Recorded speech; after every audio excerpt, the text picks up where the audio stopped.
Welcome to the November 13th, 2025 Planning Board session for the town of Southampton. May we have a roll call, please? Chair LaFaro. Present. Vice Chair Finity is absent. Secretary is here. Board Member Mutu. Present. Board Member Neely. He's here. He's here. Board Member Fulham. Present. And Board Member Glazer. Present. We have a quorum. Great, thank you. Please join us for the Pledge of Allegiance. I pledge allegiance to the flag of the United States of America and to the republic for which it stands, one nation, under God, indivisible, with liberty and justice for all. Minutes, Glorian? Yes, we have minutes from 10:23. 10:23, going to have a motion to approve. Motion by Kate, second by George, all in favor? Aye. Opposed, abstention, 6 in favor, 1 absent. We are up to date on minutes. Great.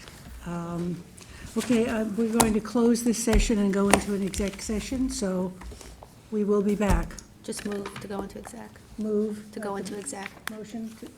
Motion by Tom, second by George, all in favor? Aye. Opposed, abstentions, 6 in favor, 1 absent.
Yes.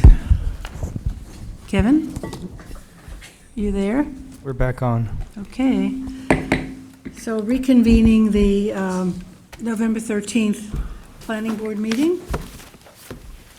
We've done our minutes, we've done the pledge, we've done everything, and now we're going into a work session. So I will close the public hearing and go into the work session for Hidden Cove Marina.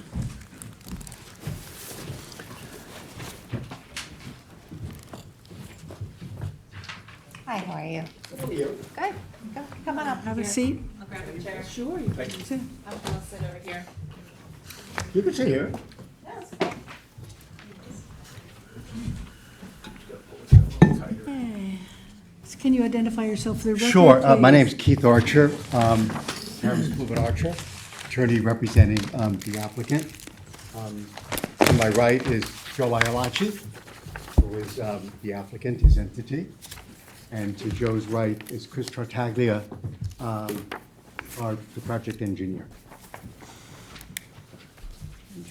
So this application was submitted back last year. It's been incomplete since this date. I brought it to you last week. The applicant didn't have a chance to come to this meeting, so I asked them on your direction to come in for a work session. This is an existing marina in a residential district. Here's a couple copies of the plan. Yeah, I'll take those. I have 3. Do you need more than that? Do you want another one? So basically, the application, it's an existing marina. They have boat slips on the property. You can see the aerial. They have some outdoor storage in the winter months. And they have proceeded to do some work on property. Notably, the fencing was installed, canopies near the water that makes it a wetlands permit, and then dumpster location. So we've been back and forth making sure the project is conforming, at least from the zoning perspective. There's a lot of public interest in this It's not been, application. these changes have not been permitted, question mark? They've not been permitted. Yes, in other words, They would conform to the code. but they did not have a building permit? No building permit's been issued. The canopy may or may not conform to wetlands that would have to have a referral to Marty and Conservation to get some feedback on that. But what I wanted to see, this could conform to the code if you consider these changes to the site plan. But I would recommend a public hearing because there's some public interest in this application. So Claire, just let me clarify the zoning. It's an R10, right? It is, yes.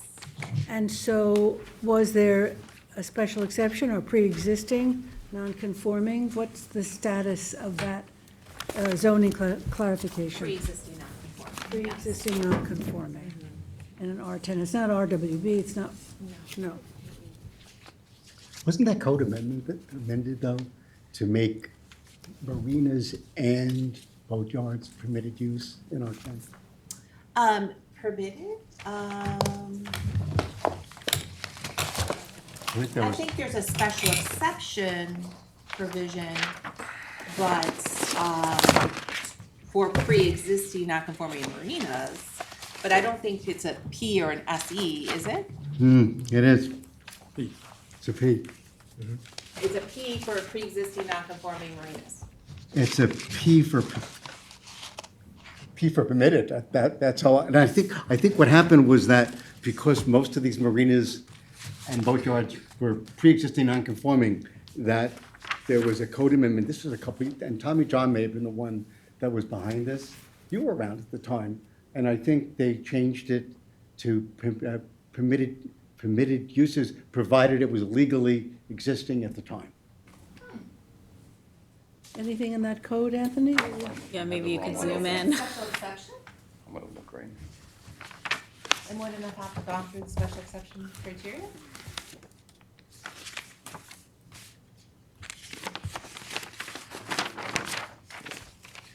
Maybe I'm misreading it. It was previously pre-existing non-conforming because it did get a zoning board approval for fuel storage, which we haven't acted upon, don't intend to. Yeah, No, that's fine. So yeah, it's permitted. permitted. Existing. But though in the code, because we checked into this during a meeting, the definition of boatyard is different from marina. There are different They're definitions. different definitions. Correct. So this is a marina, even though you have boat storage. It's a boatyard. So it's boatyard. It conforms to the definition of boatyard. Okay, that's interesting. Yeah. What is the definition? Can we read the definitions, just so that we're all on the same? Yeah, Anthony, can you pull that up? We looked at that at the meeting.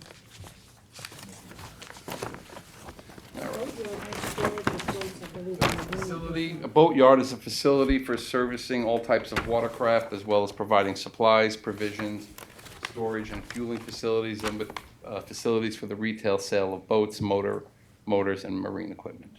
Okay, now. Marina? Marina.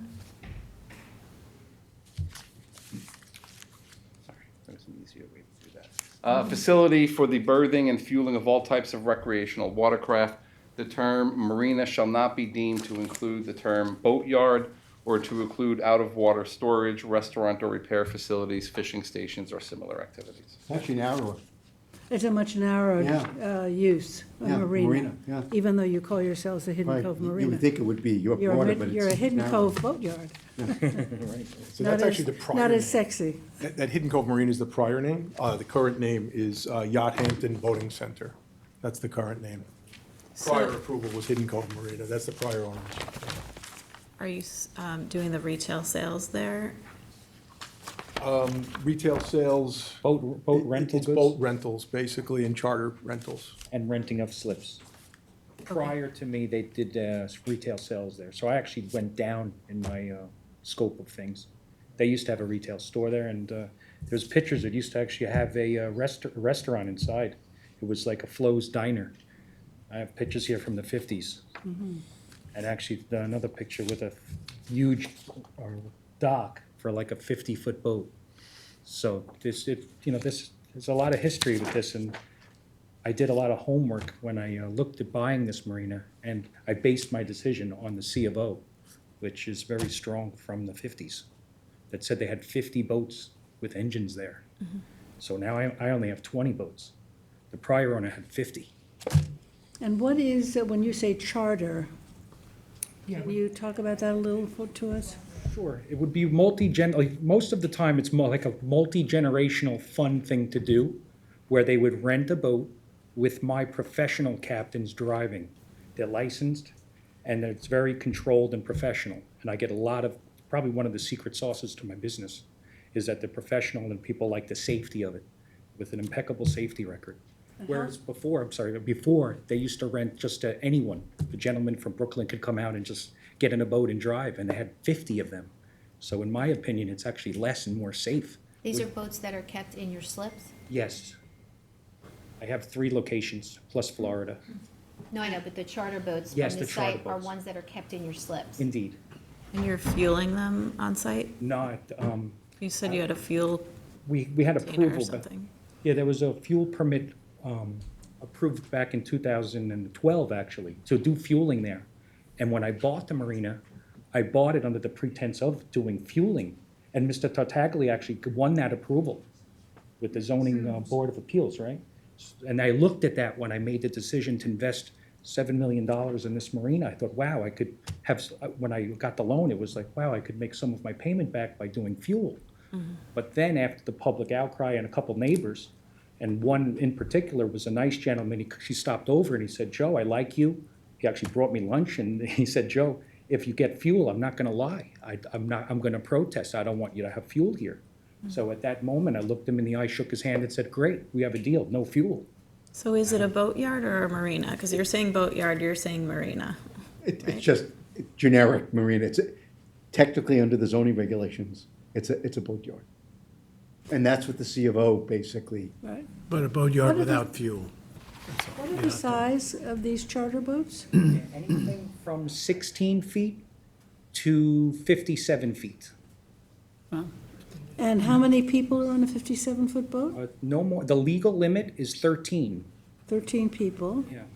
And where's the parking for these charters? That would be in the front of the building, right there where those boats are. And then. Is that all parking now? Yeah, that's all parking. So you took away the boats? Boats Yes, are in the water in the summer. that's the winter They're not- time, yeah. They're not up on land. So that's current, that's how it looks today, because all the boats are out of the water. But in the season, that's all parking, and then in the back, closer to the water, that's all parking. Except behind those, by the waterfront, there's a safe place for the grandparents and the little kids to congregate before they go on these boats. So it's a nice waiting area. So that's the area where you have the canopy put up? Correct, and have nice pictures, it's well done, tastefully done, very safe. Where do you keep the 57-foot boats on the? That would be on one of those docks, either straight, the middle one, straight out, if you go to the end, Yeah. left of that, of the mouse. Yeah, the middle one there, a little left, down, yep, there. there, or along that other dock. If you go down one, Yeah. yeah, there. And how many That's- boats do you have? 20 there, I own 28, but I keep actually 17 there. I Now, stand how many of the bigger boats do you have? There I have a 57, a 52, and a 3, and then a 57, 52, and then a 36 would be my next biggest. So the third pier down, the single pier going out, Yes. is that your property too? Or is Yes. that, because it actually lines up with this, with the adjacent property, so it's kind of, Yes, smart question. That used to be, I believe, part of the marina. And years ago, they sold that sliver of land with the water access. okay. I got it. So Wow. the charter boat operation created some community Yes, unrest. correct. I don't believe there were charter boats ever out of this. No, it was worse, actually. It was rentals. It was a free-for-all. You could just rent any boat and go. But were there 57-foot, 52-foot No, boats? they were smaller boats, correct. Yeah, all right, so you've got larger boats. So it's yeah, so So- 50 But small, fewer, yeah, but 50 small, or, 15 big. What would you rather have? 15 people with radios, 15 people unqualified blasting music? What do you do for pump out? I bring it to a place in Salt, if Shelter Island, and then the wonderful worker from the trustees comes every Friday, Saturday, and Sunday, or on busy days. If I can just Yeah. make a note on Yeah. that too, just sorry to interrupt, but so the original plans filed with the town, we were also proposing an on-site lav pump-out system, and we omitted that as well, based on some commentary from planning and concerns of over-intensification of the use. We've worked with Joe to de-intensify the use and just turn the temperature down, so that was one of the things we omitted. So when you charter a boat, you're chartering it to one person, and they are inviting or selling tickets or whatever to other people? 90% correct, without the tickets. It's generally like it's a 50-year-old with the grandfather and the grandchildren, and that's most of my client base. But it would be one, we call it a primary, who signs the contract, and they bring their family and friends. There was bad press about a booze cruise situation, and that was utterly false. It's not, I have one boat that has 49 passengers, and that boat runs out of East Hampton. And they love it there, and it's fine, and it stays there generally. Because I heard in the last minute, someone said booze cruise, and I said, oh no, it's that article coming up again. And it was a fake it was a false article. But you're not putting the groups together?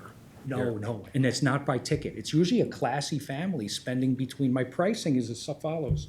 It's between $2,000 and $10,000 for 4 hours. So this isn't like 23-year-old children, people, boozing it up. These are generally wealthy, affluent families, a who's who, if you will.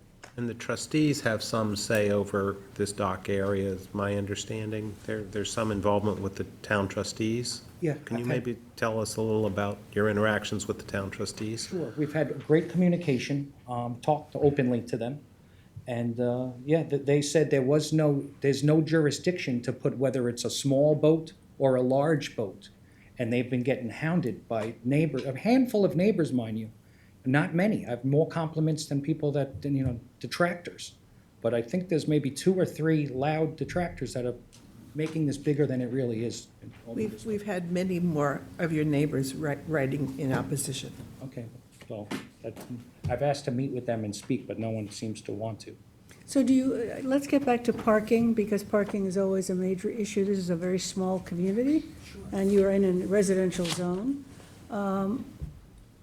Give us a scenario in the summer when that parking lot is packed. What happens? Yeah, thank you. The days that if you drove by my marina, when you think of it, just know, Monday through Thursday, quiet. Busy, Friday's marginal, Saturday, very busy. So on Saturday, I'm always there, I'm an active owner. The prior owner, they called it Hidden Owners Marina. He was never there. So I'm active, I'm at my desk, you come in every day in the summer, I'm there. So I have 2 shifts, and these are great questions, thank you for asking. I have 10 to 2 and 2:30 to 6:30. And that's by design, because these boats are expensive, brand new, high-end, so they need to go out twice a day. So I have 2 shifts, 10:30 to 2, 10 to 2, and 2:30 to 6:30. From 2 to 3, it's witching hour, I call it. You're welcome to come by. I even told a couple neighbors that were stodgy and negative towards me, I said, please, come between 2 and 3. It's when I'm at my worst, and I invited them to. And from 2 to 3, I get off my desk, I go out in the street, and I tell, come park, I double park or park where they need to be, and I make it work, and it works. And if you look, when you say parking's an issue, I have neighbors that are watching me like a hawk. In 2 years, I've gotten 2 pictures.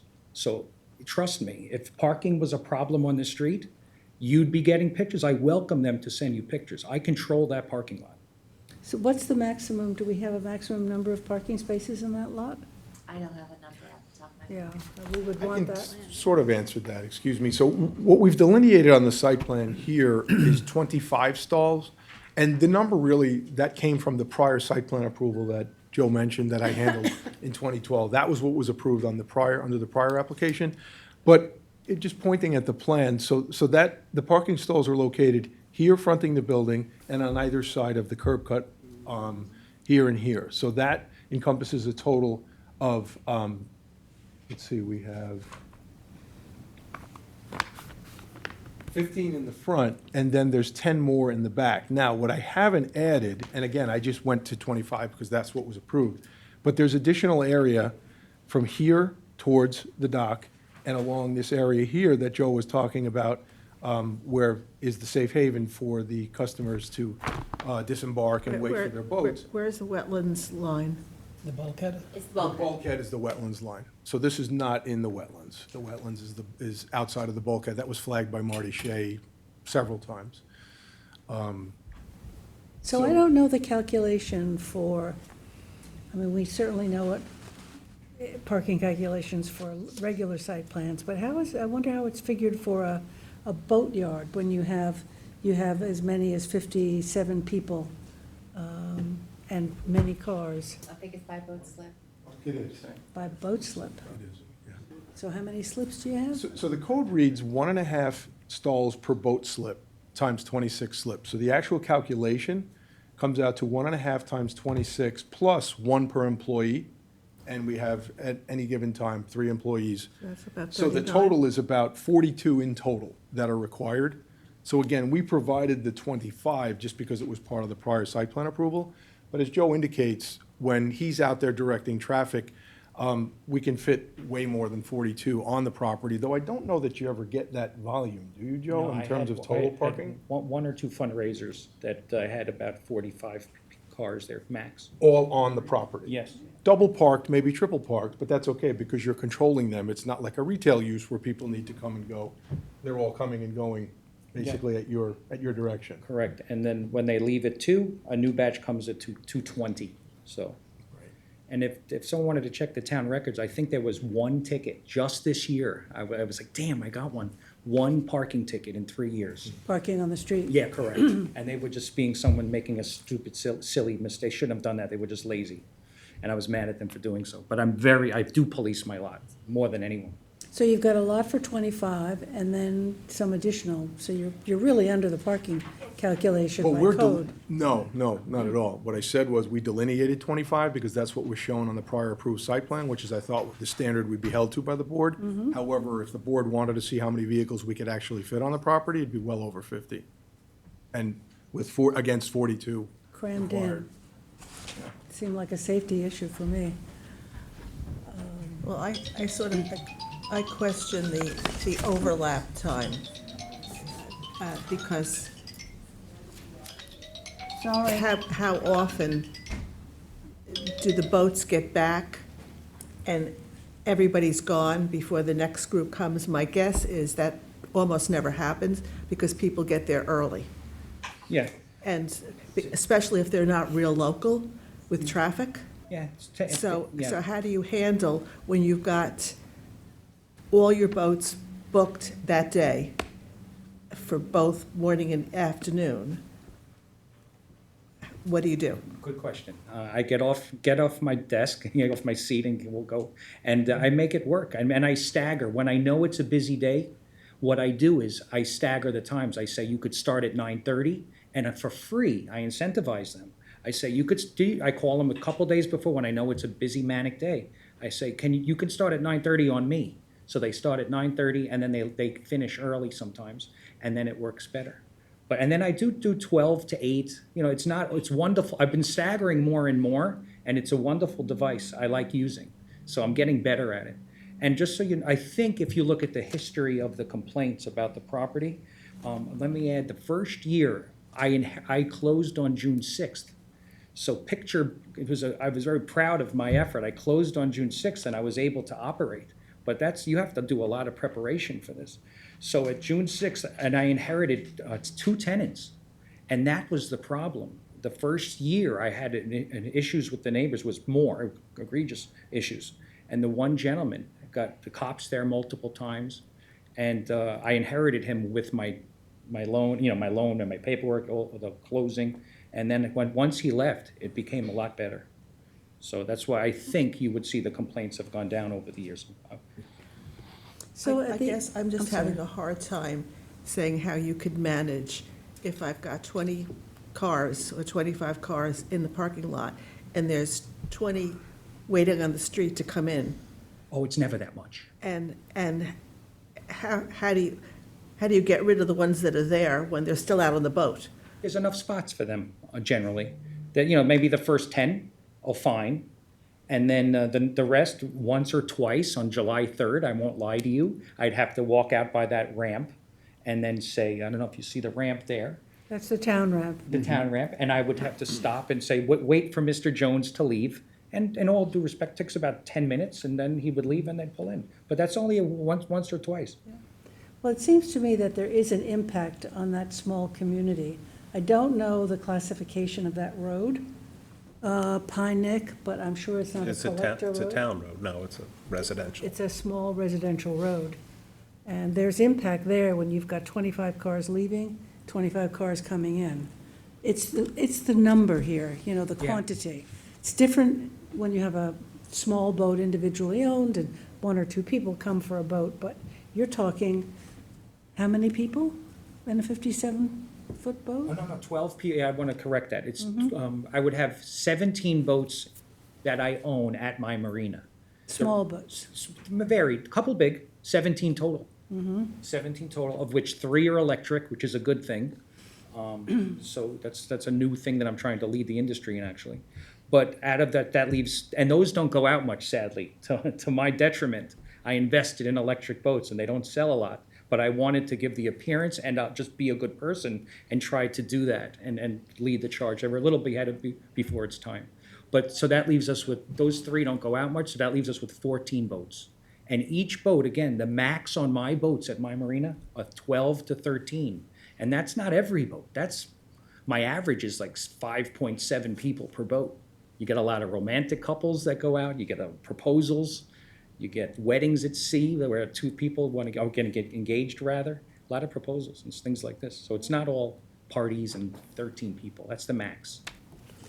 So the purpose of a work session, which are always good, particularly with a project like this, is to go away with some recommendations from the board. So I certainly would say that I think you need to show a much more defined parking calculation here, both the front lot and the lot facing the water. True.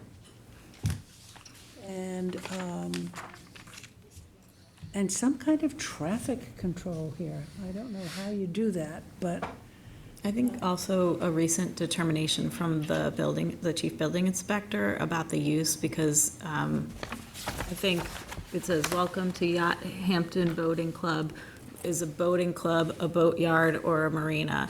There's discussion about that today. The chief building inspector needs to provide that determination Yeah, exactly. along with the application, so we can consider it. Madam Chair, may I suggest, and Joe as well, if we could talk about, because the issue is, the cars are generated when your charters are generated. So, and you talked about a worst-case scenario. Maybe I think perhaps this might be a good idea. If we talk about a July 4th weekend, which sounds like it's your worst Yes. case, why don't we look into your records of what you've sold and how many people have attended? And we can provide records perhaps of that, or at least provide an analysis of how many people that is, and then try to satisfy the board and the neighbors on how we're parking all of those cars and where those folks are parking and when they're coming, and provide a schedule throughout that day.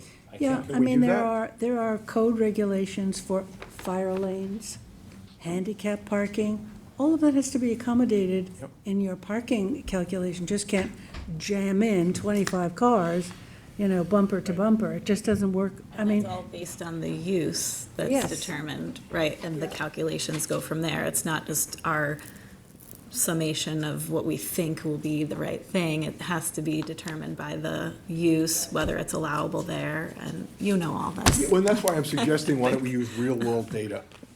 He's been there for 2.5 years now. He's got real-world charter data. Why don't we provide that and can give you a real-world feel of And how it one works? thing I've done, and I'm proud of it actually, I've went on my second busiest day, Labor Day, Saturday obviously, and Sunday. And I could supply the footage. I've walked to my parking lot, and literally, you hear birds chirp, because we're a well-oiled machine and I do it well now. And you hear the birds chirp, and I've commentary to that point. And you could see my parking lot at my worst, and it's not as bad as one would see. And trust me, there'd be more tickets if parking out in the street was an issue. You'd have a bunch more tickets. okay. More than Well, one. anything more that we should add to this? George, did you have something? Not really, no. I would like to get some feedback from the trustees themselves as to what their assessment of this situation is. I know, Because I've talked to the trustees, and I know they've had multiple conversations with you folks, and I'd like to Yeah, I get mean- their, Maybe we could ask them to give us an opinion on what they're seeing, because they are neighbors, right. budding neighbors. Okay. So I heard that define the parking, the traffic, this, I guess, more like a written form of how traffic is being controlled, right? And then, a referral to the chief building inspector regarding the use, and a referral to the trustees. Again, related to the use, so the operation of the boatyard. Right, right. And that is, as Jackie put, that's a town boat ramp. Make sure, there isn't encroachment on, other members of the public wanting to use that boat ramp. You're not using the boat ramp. And so that Well, other whether single parking there. pier that goes into the water that George commented, it's on the other property? That is yours, right? Yes, that's mine, See correct. that, Okay. you can Do see you the have the property line. an agreement with that property owner for that? You actually own the property. There's a sliver of land. Yeah, Jackie, it's almost like a flag strip. There's a little sliver here, which Anthony's this property right, yeah. was sold, Flag, which it's a is flag strip. unbelievable, but that he sold that. They sold it off, I guess. Yeah. So you don't use that second long pier? The this one on the bottom, no. The- Yeah, that's not- Is The one part on of No, the- wait, The the one on the bottom, bottom one, is the the- most bottom one I do not. Right. Yeah, That's that the one. neighbors. That one I do use. Yep, it's in front of you. And you have an arrangement with them? No, he owns Oh, it. you Oh, you own, No, oh, I you have, own I that have, strip? no, I have dialogue with the son, and if he doesn't like something, it's wonderful. He calls me and he'll tell you, if you call him, if you want to. And here's, let me just add this. This is my neighbor. If you, anyone To the can see. north. To the north. Beautiful $7 million home. They wrote a letter actually advocating for me. So when the narrative is there's neighbors, many neighbors, I think the number one person we should be talking to are the neighbors that are next to me and right there, not the person that comes up at all the Noyak Civic Council lives 9 doors down. And the other, I'm sorry, I misspoke. 7 is one, and the other gentleman who always comes up and is very vocal is 11. If I was so bad, this guy would not bring me fresh tuna and a glass of wine at my desk, and he's done that. So we'll I have just a wanted to public, there'll be a public hearing, Yeah, so you'll they'll have an find a opportunity. handful, but there'll be, the narrative should change in all due Do you have respect. any questions of us No, before but I this? just wanted to point out something, Mr. Neely, and that is the town's dock, Joe doesn't use that at all. Okay. And the operation doesn't block that in any way? No, I have a sliver there, and actually, once a neighbor commented, and she said the gentleman complained, but guess what? The gentleman who was blocked for 3 minutes bought me a case of Perrier. So they lied, actually, about it, and at that moment, I ceased all dialogue with the neighbors. That there's one group that was very vocal, the concerned residents of Pine Neck, and they lost all credibility when they said that he complained that I blocked the drive, and the one gentleman will come here, his name's Joe. He actually bought me a case of Perrier because I've been nice to him. We just want to make sure the public has access Oh, to, absolutely. launch I'm a their fan of boats. that. Right, I've actually right. added water for the neighbors. And I get thanked a lot. I added water to the ramp. So people, when they bring their boat out to add value to the neighborhood, they could hose their boat down. Okay, thanks very much. Thank you, everyone. Thank you. So I'm closing out the work session and going back into the regular session. And You figure it out. Thank you. Thank you. Thanks for coming in. thank you. Thanks, everybody. This is helpful. Appreciate it. So Teresa, we're doing the Kajowski Family Farm, number 2. Good afternoon. As you may remember, this is the subdivision near the Lewis Road subdivision that's just currently pending. It's agricultural lots, and we had initially taken deed to 2 escrow for 2 of the properties for the road improvements, but now the properties were sold as a group to a new owner, and the new owner posted a performance bond. That performance bond is expiring, so this is an extension of the performance bond. To a particular date, Teresa? I think it's a year. For 1 year. Okay. Any questions? Motion by Kate, second by Gloria, and all in favor? Aye. Opposed, abstention, 6 in favor and 1 absent. Anthony, Sagvine, number 3. Yes.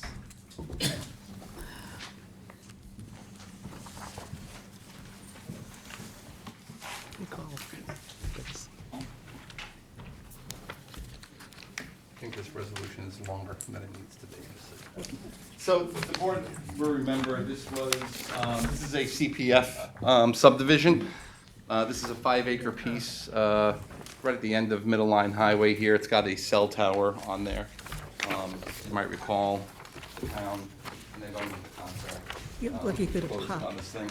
Boy, Uh, I'm so happy. You just tell us the Town's funky. purchasing the Yes, land. that's just strange, yeah. 6 acres. Yeah. Weirdo subdivision, I think we call it. It is, the zoning board granted the relief last week. Just so the board understands, when we do these, because the town code accounts for a 2-lot subdivision, waiving everything for a CPF purchase. The code says for a conforming lot or relief had to be granted by the zoning board of appeals. So, Because of the shape. yeah. So the relief makes it conforming. You know, and you will see Jackie had submitted to this board Jackie Fenlon. Jackie Fenlon. There's a covenant that's required that they can't put any residence or any other use on the property, actually. And that in the event the cell tower use goes away, the town gets right of first offer My guess is ultimately, all of this is just gonna be preserved at some point, but there's gonna be no residential uses there, so. So I gave you a resolution here. Technically, on these, I don't know why I referred it to the engineer and the fire marshal, but I did. So you'll see on page 2, there were some comments from the engineer. Nothing really particularly crazy that we need to worry about. Like he talked about the 20-foot access strip, but it's existing. There's already an existing easement there, so it's okay. I spoke to Jackie. They talked about a split rail fence. Jackie would prefer not to have a split rail fence, just because she likes the openness and didn't think it was necessary in this case. I mean, there's a typo on the map, not a big deal. Just with respect, if you look at page 3, number 6. May I just comment, Middle Line Highway is a private road? The town I think- just paved it. Portions of it may be, yeah. This portion is. Yeah. Well, we'll look into that and make sure that it's proper. I on mean, there. It's not on your GIS? Can, It does show Carl, can public- you give us your name for the record, please? Sure, Carl Benacasa, 860 Montauk Highway, Watermill, New York, for the applicant. I mean, that was a private road 30 years ago, but Well, whatever it We'd have is, to- we'll check it and we'll update the map. We'll look into it. It doesn't look like it's improved to town specs, that's for sure, on this portion here. That section, That's for please, sure. right. Right. the town just repaved it and striped it. Oh, okay, I'm just looking at. the Yeah, older- I mean, we'd have to find out if it's So it's public or probably not. town.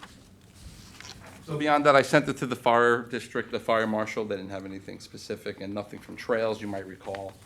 We actually already have the Pominock Trail that comes through the corner. This is what we created at a previous subdivision to capture that trail, so. You want to talk about the wood chips, just to? Oh, yeah, and if you look at the top of page 3, they mentioned, or Tom mentioned wood chips.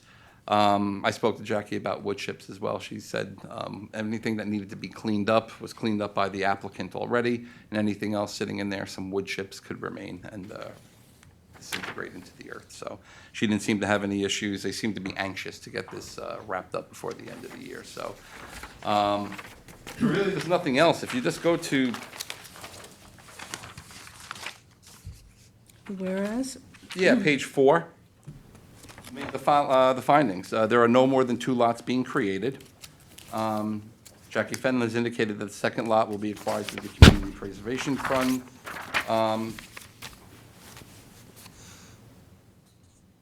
I think we have to include in here that when the use is no longer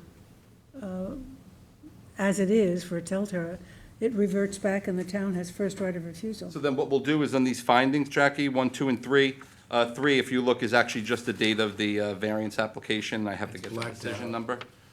Yeah, because I don't have the decision Oh, got number. it. We will add, Jackie, the covenants and restrictions that are being imposed by the town.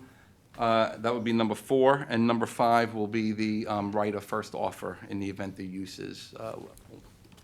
Okay, that clarifies it, yeah. Yep. Yeah. The next whereas, based upon the above, the planning board finds that the request meets the criteria for the waiver pursuant to 292-44. And be it resolved, the planning board hereby waives the subdivision review for the application of Sagvine Properties LLC, subject to the submission of maps for signature and filing indicating town open space parcel. Any questions? No? Okay, Carl, any comments? Thank you very much. Okay, motion to approve by Gloria, second by George, all in favor? Aye. Opposed, abstentions, 6 in favor, 1 absent. Thank you, Carl. Thank you all. Okay, Teresa, number 4, 31 Bridge, a covenant amendment. So, this is a request by the applicant to eliminate a covenant requiring a special taxing district, which is generally required for private roads. However, the history of this is that this Bridgehampton Road Races subdivision came through and was approved, and the original subdivision required the establishment of a homeowners association to maintain and the existing private roads. However, when the applicant came in to do the initial site plan for the dwelling as required by the subdivisions, the site plan said you have to create this special taxing district for the maintenance of the private road if it ever gets taken in by the town. So those two covenants conflict. So they're asking to eliminate the special taxing district requirement because there is a homeowners association in existence that has control over those roads. I had spoken with the town attorney, and she said that should be okay, provided that there's some kind of covenant. The covenant language includes language that says in the event that the HOA ceases to exist, there will be some mechanism for that road to be maintained. The draft covenant has been submitted to Christine. Once she signs off on it, they can file it with the clerk's office and they'll give us a copy. And that's what the resolution calls for.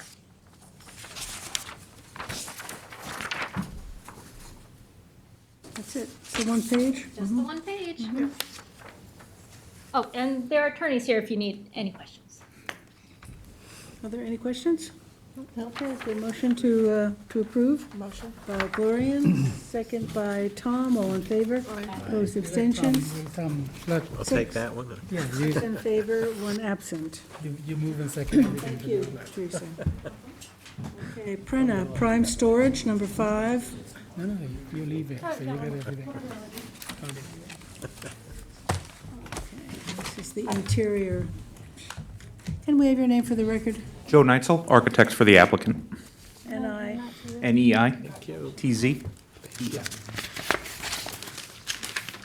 This is Prime Storage located at 229 Butter Lane in Bridgehampton. It's an existing storage facility that was approved. That go into 2 stories? Yeah, so it's previously approved site plan approval in 96 and 97 for the building in the front. The large building is a warehouse storage, and then the 4 buildings behind it are self-service storage or self-store. The proposal is to convert that large warehouse building into self-storage as well as add that second deck, so essentially doubling the interior footprint. The other change, I believe, is the only other exterior, or the only other change, is the filling in and removal of the loading ramp, which is on the north side of that building.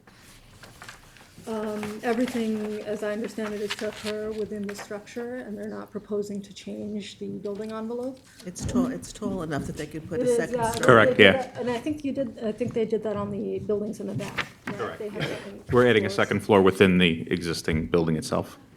I think now it's like 23 feet to the roof rafters, and we're cutting that in half. Apart from that, there are no other exterior changes with the landscape or architecture or lighting or anything like that, signage. And parking? Parking, so although they're doubling the footprint, the parking requirement Less. is halved when it goes from warehouse to self-storage. So instead of 1 space per every 1,000, it becomes 1 space for every 2,000. So the parking requirement stays the same. And I have the numbers in here as well. It is a special exception use, the self-storage, so that's why they're before you today. And then I have, this is a draft pre-submission conference report. They had the conference in September, I think it was September 25th. There were no comments, public comment received at all. And I have the review items on page 2 of the report, that's right there. So the use of special exception, they'll be required to submit the petitions for compliance with the general standards and the specific standards. I briefly looked through all of that, and it seems to comply. There, regarding outdoor storage, there's no outdoor storage proposed on the plan. There are some storage pods along the southern side of the building that are taking up required parking spaces, which is not allowed, and potentially renting for cars, and there's a boat storage here.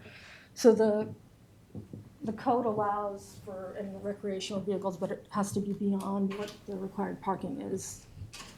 You were mentioning that those were there temporarily? Yeah, so those portable white units you see in the photo are like pods, like you would rent and they would drop off, but as part of this, they're gonna remove those once we convert the building for those tenants that are in So there. you'll have the storage inside. Correct. And they provided interior floor plans that show what they're proposing, so these are all the different Size interior storage units units. for the first floor and the second floor. There's also an existing office space on the main floor that's to remain as well. Are there any changes that have to be made to the heating or cooling?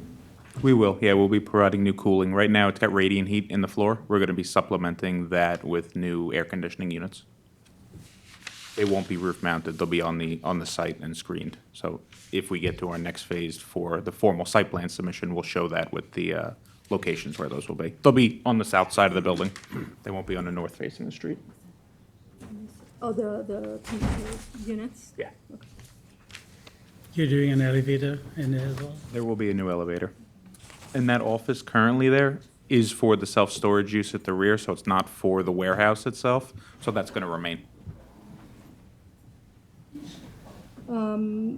The parking is met, like I said, it's doubled, but it's halved at the same time. They may or may not be overparked, we'll take a look at that a little closer when we get to final. I do note that they have 33 parking spaces around the existing structures at the back that are presented as land banked, and for the code, you can only land bank a third. So the recommendation would be to either covenant that third and paint the remainder, or just paint all of them in.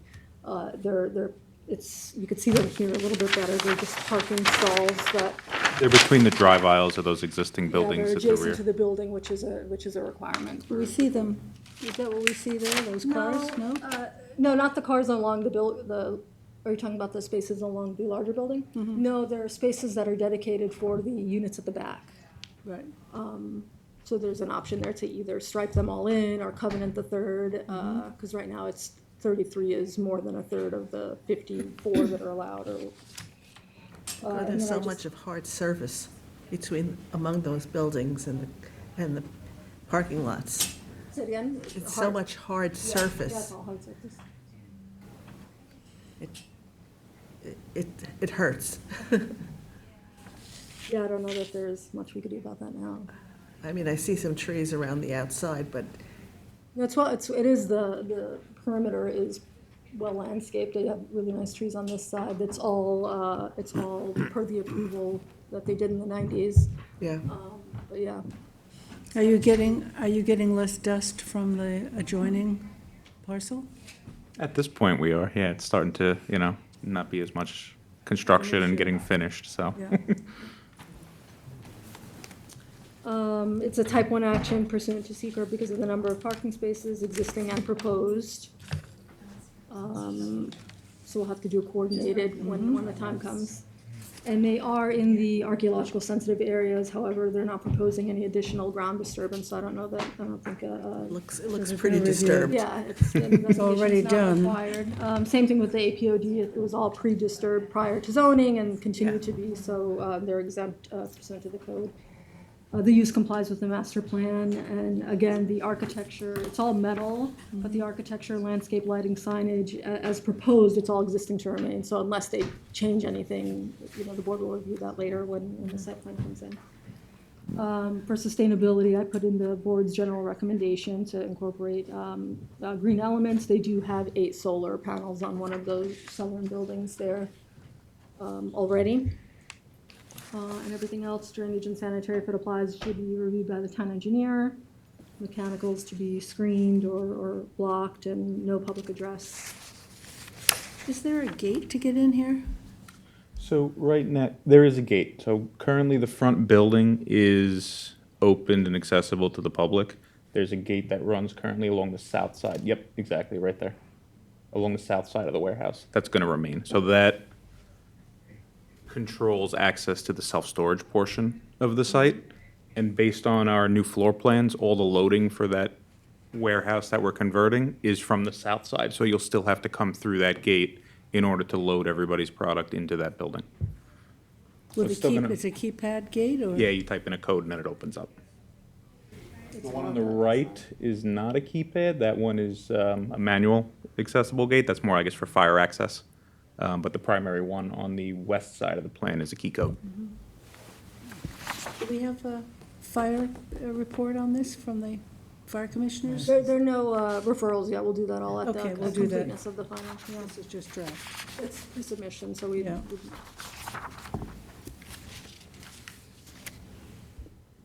No changes to the sanitary system, no.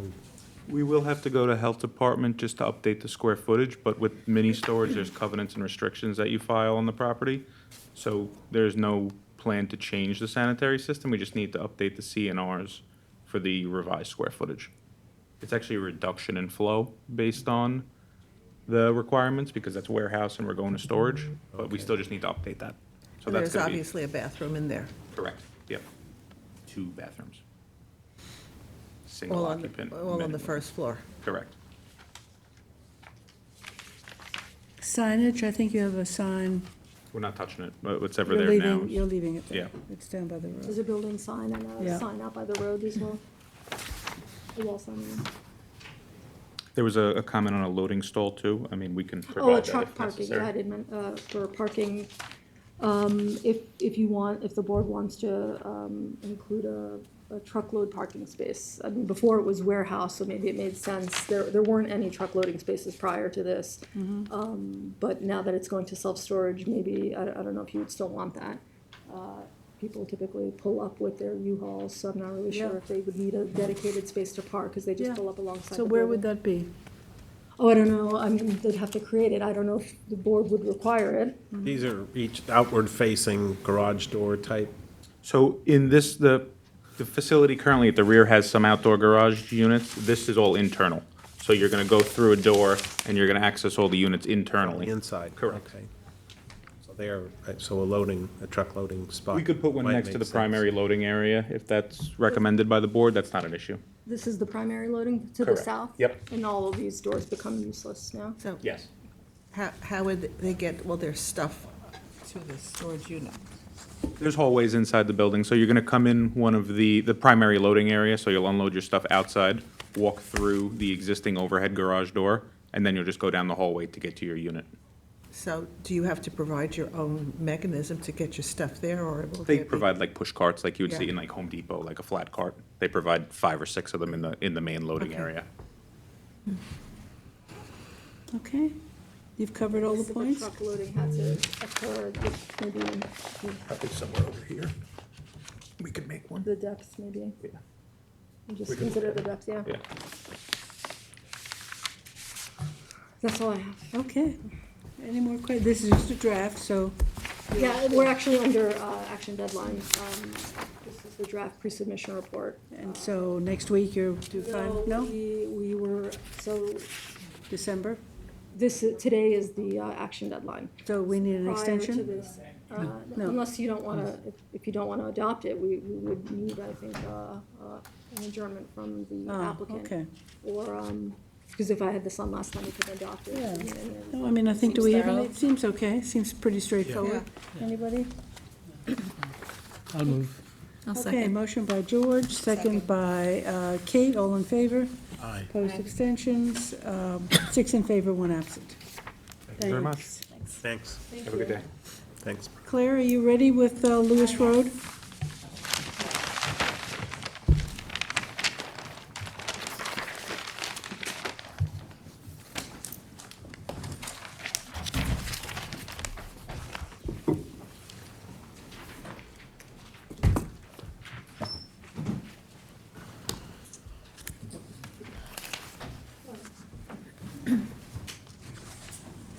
So, Lewis Road is the consideration for the amendment to both the site plan condition and the subdivision covenant to change the timing for the construction of MCO for the 12 workforce units. Originally tied to the site plan, it was 30, they were permitted up to 30 units. And the same for the subdivision. The request before you is to amend both of those, the site plan and subdivision, to permit up to 59 units, which would be half of the units. The 30 represented about a fourth. It was a fourth of the 118 residential units on the property. property.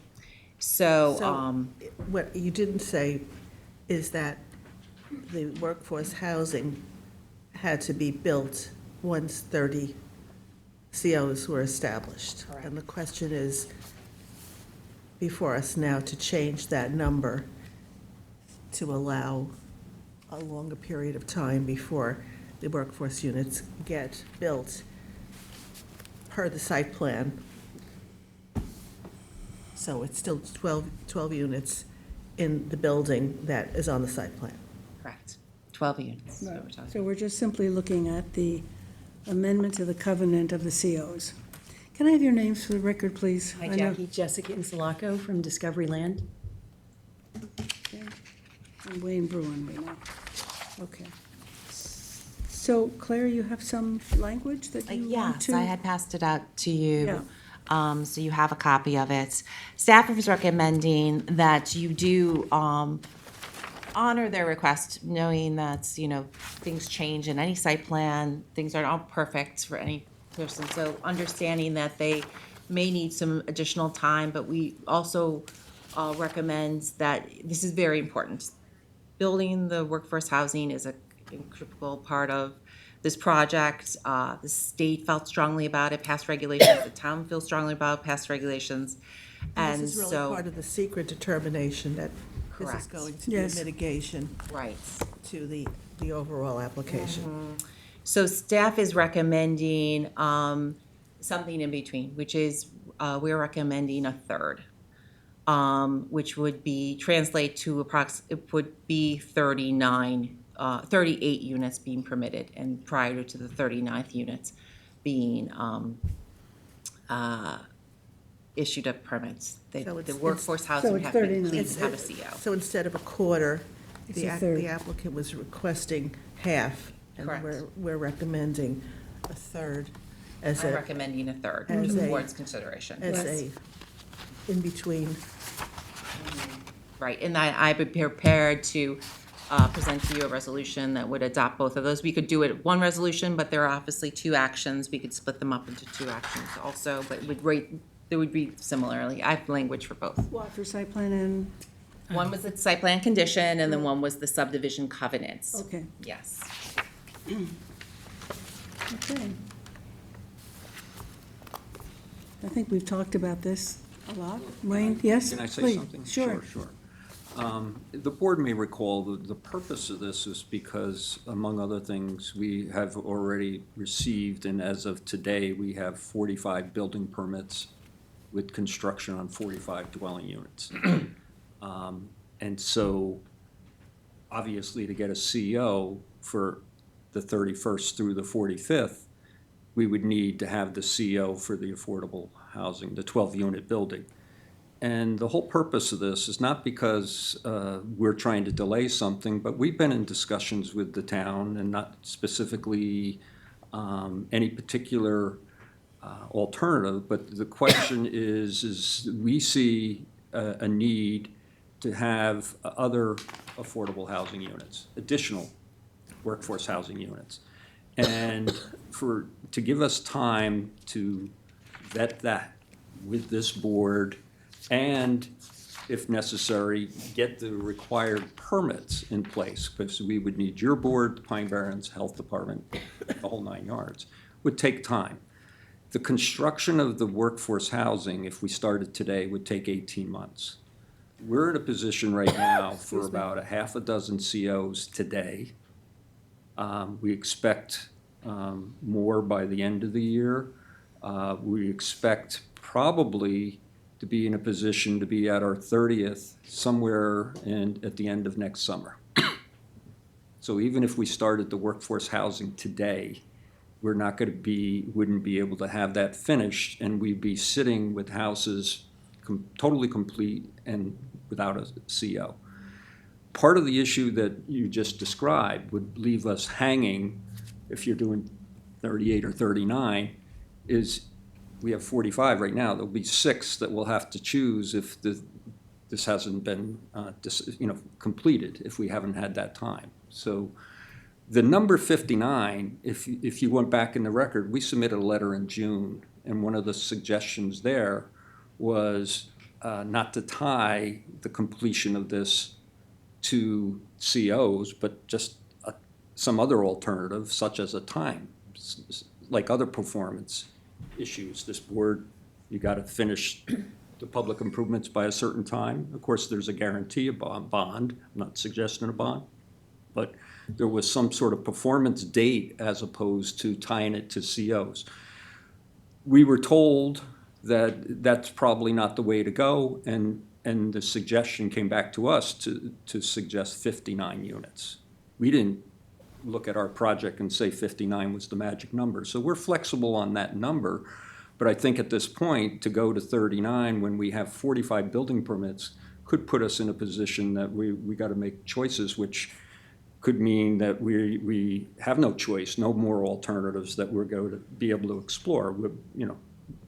So that's what the basis for the flexibility was. So if there's any kind of flexibility, maybe it should be tied to at least the building permits we haven't already under construction. Building permits for residential units? Residential units, correct. And how many building permits do you have outstanding for the non-residential unit? I don't know. Okay. That wouldn't, this is I'm tied to just COs for the asking- I'm residential asking, units, yeah. yeah, I mean, we for have the all remainder of of the them. clubhouse and everything else is all in the works, but the COs were tied to the residential units. And how many COs are in existence right now for the residential units? 0. None. They haven't. And how long have you had these? When did you have your first permit for a residential structure? Probably a year and a half ago, maybe 14, 16 months. So we're ready. I mean, we know Sure, but it there's a took a couple year and a half to get to that units, point. about You have 6 units. 45, many of those have not, you probably haven't started construction yet. Oh, no. So, The I see- 45 has started construction. okay. You have But your it's- building it permit doesn't for have the complete- 12-unit affordable? We have the building Yes. permit. That's been on hold for a year now. So you can break ground for the affordable housing tomorrow? We could do that tomorrow. Okay. Yeah. So, I mean, I think what you're hearing is that the board, in terms of a reasonable extension of 1/3, we want to pin it to that for 39 units, and that we would have to amend the covenant for that. And then we need a new, what else would we do with the site plan? So we need 2 resolutions, right? You could do it as 2 resolutions or one resolution Or one. with 2 resolves. Or 2 resolves, It's up to you. yeah. Okay, why don't you read, Claire, what you've got? So whereas the site plan for Lewis Road was approved on December 8th, 2022, the site plan approvals for the golf course, et cetera, described in the second paragraph. The subdivision approvals for 118 dwelling units. The site plan condition number 11 stated prior to the issuance of a CO for the 31st market rate residential unit, 12 workforce housing units shall be constructed and the CO certificate of occupancy issued. Whereas the subdivision condition required a covenant for the following. Add provision indicating that no more than 30 market rate lots shall be issued certificates of occupancy unless and until a certificate of occupancy has been issued for the 12 affordable units. Whereas the applicant by letter dated August 12, 2025 requests an amendment of the subdivision covenant and a modification of the site plan condition to allow the release of up to 59 market rate units before the completion of the workforce housing units. And whereas the planning board discussed the amendments at the August 14th, 2025 meeting and determined a public hearing on both requests would be warranted. Whereas a joint public hearing on the Lewis Road PRD amendment to the site plan and the amendment of the covenants for the subdivision was held on September 11th, 2025, and the comments were received at the hearing as follows. The workforce housing should be constructed under the original timeframe, opposed the modification, concerned with the construction of dorms instead of affordable housing. Community wants affordable housing, 12 units are for the local community members. Affordable housing is separate from housing for staff. Staff housing is a business use. Site is in violation, should be rectified prior to decision. Posting for hearing was not visible from roadway. Question sanitary flow and additional units not being permitted. Whereas the following are the comments provided 30-day written comment period as follows. Concerned about the environmental impacts of the project, concerned with the proposed abandonment of Spinney Road, concerned with the extensive clearing, concerned with other conditions and requirements not being followed. Complete the affordable housing ASAP. Affordable housing is needed. Deny the request to delay the affordable housing. Agree affordable housing is needed and agree with the request of the additional time to explore alternative options. Whereas the planning board discussed the amendments at the November 13th, 2025 meeting and finds that the extension of time from prior to the 31st unit to prior to the 59th unit is not in keeping with a reasonable time frame to complete the workforce housing, as the workforce housing is a key component required by state and town regulations, and this delay may exasperate, I cannot say that word. Exacerbate. I couldn't write it. You're but- exasperated. The social economic impact that the project was designed to address as part of the secret review. And whereas the planning board finds that a reasonable time frame to complete the affordable units is prior to 1/3 of the total units or 39 units being completed, and will modify the site plan condition to reflect the modification of said time frame. And the planning board likewise will modify the covenants associated with the Lewis Road PRD subdivision to complete the affordable units is prior to 1/3 of the total units or 39 units, and will modify the site plan, the subdivision covenants to reflect the modification of said time frame. Now therefore be it resolved, the planning board hereby modifies the condition of the Lewis Road PRD site plan as follows. Prior to the issuance of the CO for the 39th market rate residential units, the 12 workforce housing units shall be constructed and the CO be issued. And be further resolved, the planning board hereby modifies the covenant for the Lewis Road PRD subdivision as follows. Add provision indicating that no more than 38 market rate lots shall be issued a certificate of occupancy unless and until a certificate of occupancy is issued for 12 affordable units, and the requirement that the covenants be submitted and approval from the town attorney. 38 or 39? So, we wrote it differently. Okay. I said prior to 39, and he said 38. So this is why we're two people writing two different things. They say two different, but that means the same. Okay. That you can have up to 38 units. And then prior to the 39th being, you have to build it. 38. Okay. You can have 38 units. I guess it's, Confusing. no, it's not really, no, I guess I did my math differently. That's all. You did 1/3 of 118? I did 118 times 3.33 and I got 38.94. So that's why I was thinking 39. So that's why. And everyone is precious to us from a time standpoint. So, you know, my team was begging me to get 40, if they could get 40 instead of the 59. So that's why I'm like, oh, could it be 39? So That's up to you. Yeah. I mean, it's right up on the cusp, so, Yeah. and then I think that's we why they're discussed it here. at length, and given all of the things that you've just read into the record out loud, and the public opposition to any changes to this lengthy process of getting to a site plan, I would hold at the 38 that we discussed. But we did give them a third. We've said a third. A third is 39. That's 39, Yeah. yeah. Mathematically, you're right. just checking, Jackie. Yeah, it is 39. That's up to you. So I can say, It's 39. I could say 1/3 of the 39, 118. 39 in the 40th unit. So that would be. I mean, that would- I was very comfortable with the 1/4, 1/3, 1/2. So I didn't do the math. Stick to the 1/3 I to didn't have 39? this with Yeah, me. 1/3 of Do the math. 118 Issuance of the 39. 40th I always use market my rate calculator. units, and it would be 30. Well, I do it in my head. No. It's not, You're better than me. You're a math person, though. All right, any more discussion? Okay. Wayne? I Jessica? just want to say, thank you for your consideration. Yes, thank you very much. It's helpful, but, you know, the whole purpose of this is so that we can come back to this board and talk about alternatives, adding more housing. And I think because you'll be a part of that, and you'll be able to, we'll keep you apprised where we are in the process, and if some reason that process, and it's acceptable, you know, where we're going with all that, and for some reason we're running afoul of this, I'm hoping the board would be willing or keep an open mind towards extending that further if we needed it at that time. That's all. And you'll start building the affordable housing. Yes. Right.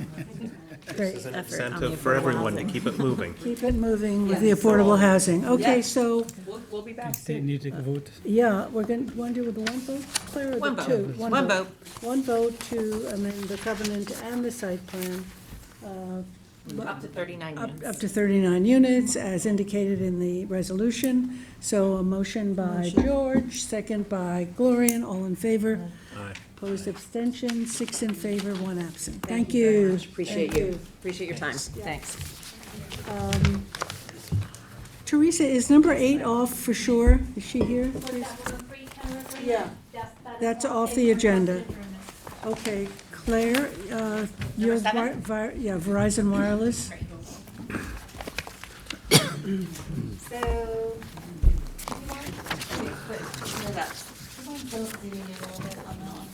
So this is cell tower on Riverhead Road. It is existing lattice tower. The site, our wireless code states that if you go above a certain amount of Co-locators. antennas, you have to come in for site plan review before you. They've had their 6 antennas and now they want 3 additional antennas. They're taking 9 off and they're putting 12 altogether on the property. Pretty much, I'm not quite sure what the site plans standards are here. They're just putting more on the plans. They're I haven't co-locating, co-locating, yeah. which is what we prefer. Yeah. I guess it's just like, if it was like a monopole, you could say, oh no, this is not what we do, you know. This is But all- this is all exterior, obviously not visible in the Pine Barrens. It's It the old is- lattice towers, right? Right, exactly. And So how- I've written a decision that Okay. gets approval, just compliance with the code, fire marshal approval, no additional lighting, no additional clearing, because it is in the Pine Barrens and aquifer protection. And my last requirement is that they submit 3 copies of the survey showing the clearing. Are they adding to the base units at all? No, not No. in this case. Like, sometimes they come in with a generator Yeah, or but- maybe additional equipment, but in this case, there's no additional equipment. Yeah, and the applicant's here if you have any Okay. questions. For recommending approval with some Okay, conditions. any other questions? It's not visible at all, so that's great. No, it's not. We've had a site plan on this before with Verizon. This is a different one with American Tower. So it's pretty standard. Okay? So, motion to approve, Tom, second by George, all in favor. Aye. Opposed, abstention, 6 in favor, 1 absent. Thank you. Thank you, Claire. We're going to jump to number 9, 2297 Montauk. Teresa, that's you. Yes. 2297, if you may recall, we had a pre-submission conference on this application. It was the very first one that came in after the enaction of the Bullhead Main Street Historic District. They submitted revised project plans to the Zoning Board of Appeals, and DBA coordinated the project for SECRA, and we had requested lead agency. At one of their last meetings, they had relinquished lead agency, so this resolution is to assume lead agency. I have spoken with the applicant's agent. They are going to submit to us in the next couple of weeks the revised plans that have been submitted to the zoning board for our review, so that we can review what's been reviewed by the zoning board. They are going to grant us an extension on the SECRA until we've had an opportunity to review those documents. But this is a resolution just to assume the To assume lead lead agency at agency. this moment, and then we'll proceed with the SECRA. Yeah, this is a Farrell building? This is the Farrell Okay. building, yes. Mhm. The new one. Yeah, The one where the existing house was demolished. Yeah. yeah. And totally clear, right? Yes. Yep. Okay. All right. So, motion for this? Motion? Motion by Second. Gloria and second by Kate. All in favor? Aye. Opposed, abstention, 6 in favor, 1 absent. Thank you. Claire, you want to do the Oceanside map, number We 406? can't do this. I assumed the applicant was gonna be here. I cannot speak to him. Did you, when you spoke to him last week, did you? Is this Gaza? I know we're meeting on Monday, but I thought in light of the fact that it was on today that we were different. He has a couple of applications. I don't know, it's odd that he's not here. It is. Do you want to, I don't like to table things because we have our new program, but do you want to table it towards the end? Because there's more applicants here. Yeah. Okay. You think he's coming? Uh, Try and call him, I'll try and call him. yeah, do you mind? Yeah. That'd be okay. great. So let's hold on 10. Claire, and let's go to the Watermill Building Supply and the traffic report. We Right? do. We have a traffic report. So, here, we have Robert Bove. Robert, well, no, that's not Robert. You have a consultant. McLean Associates is your consultant on this, and they have their traffic consultant here. And- So they submitted a Hi. traffic study that you had hired Right. McLean to do the review. So they have,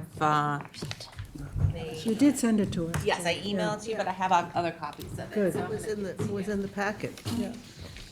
Let me have your names again for the record. Yes, Robert Fischetti, 320 Hampton Road, Southampton, for the applicant, Karen. Tom Farrell, 15 Tall Tree Circle in Riverhead. Thank you. I did bring, since it's been a while since we've had this in Oh, front of you, great. just something so we can, that was the last iteration that was submitted. Pass by every day and think, what tree are they gonna take down on that? On that, Rob, should we have Ron up here, or? Yes. Yeah, you can. Can we- Go ahead. I'm happy to sit at the end. Are you sure?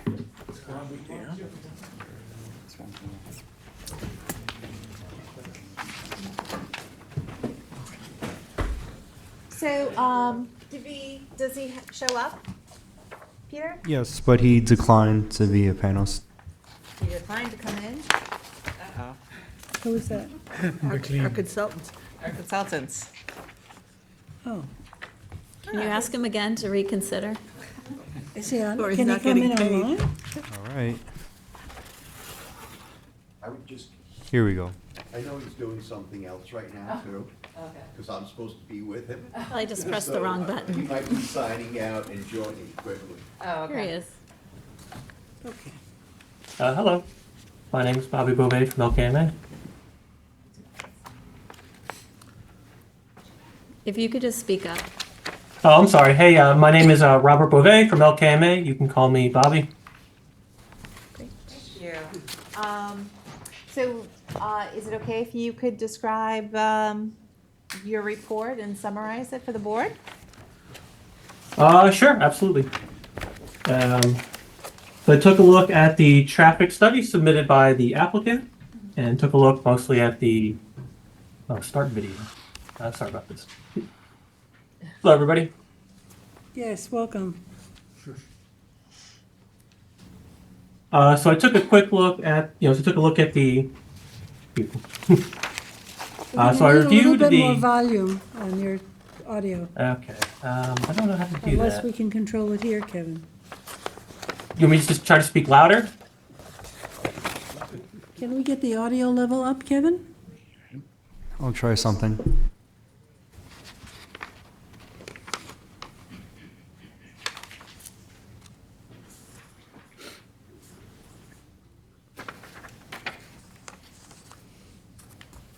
Bobby, you might try just lifting the microphone on your earbuds up toward your mouth. I don't know if it works. I don't know if it even works that way. I'm sorry. My setup is all kind of funky. Apologies.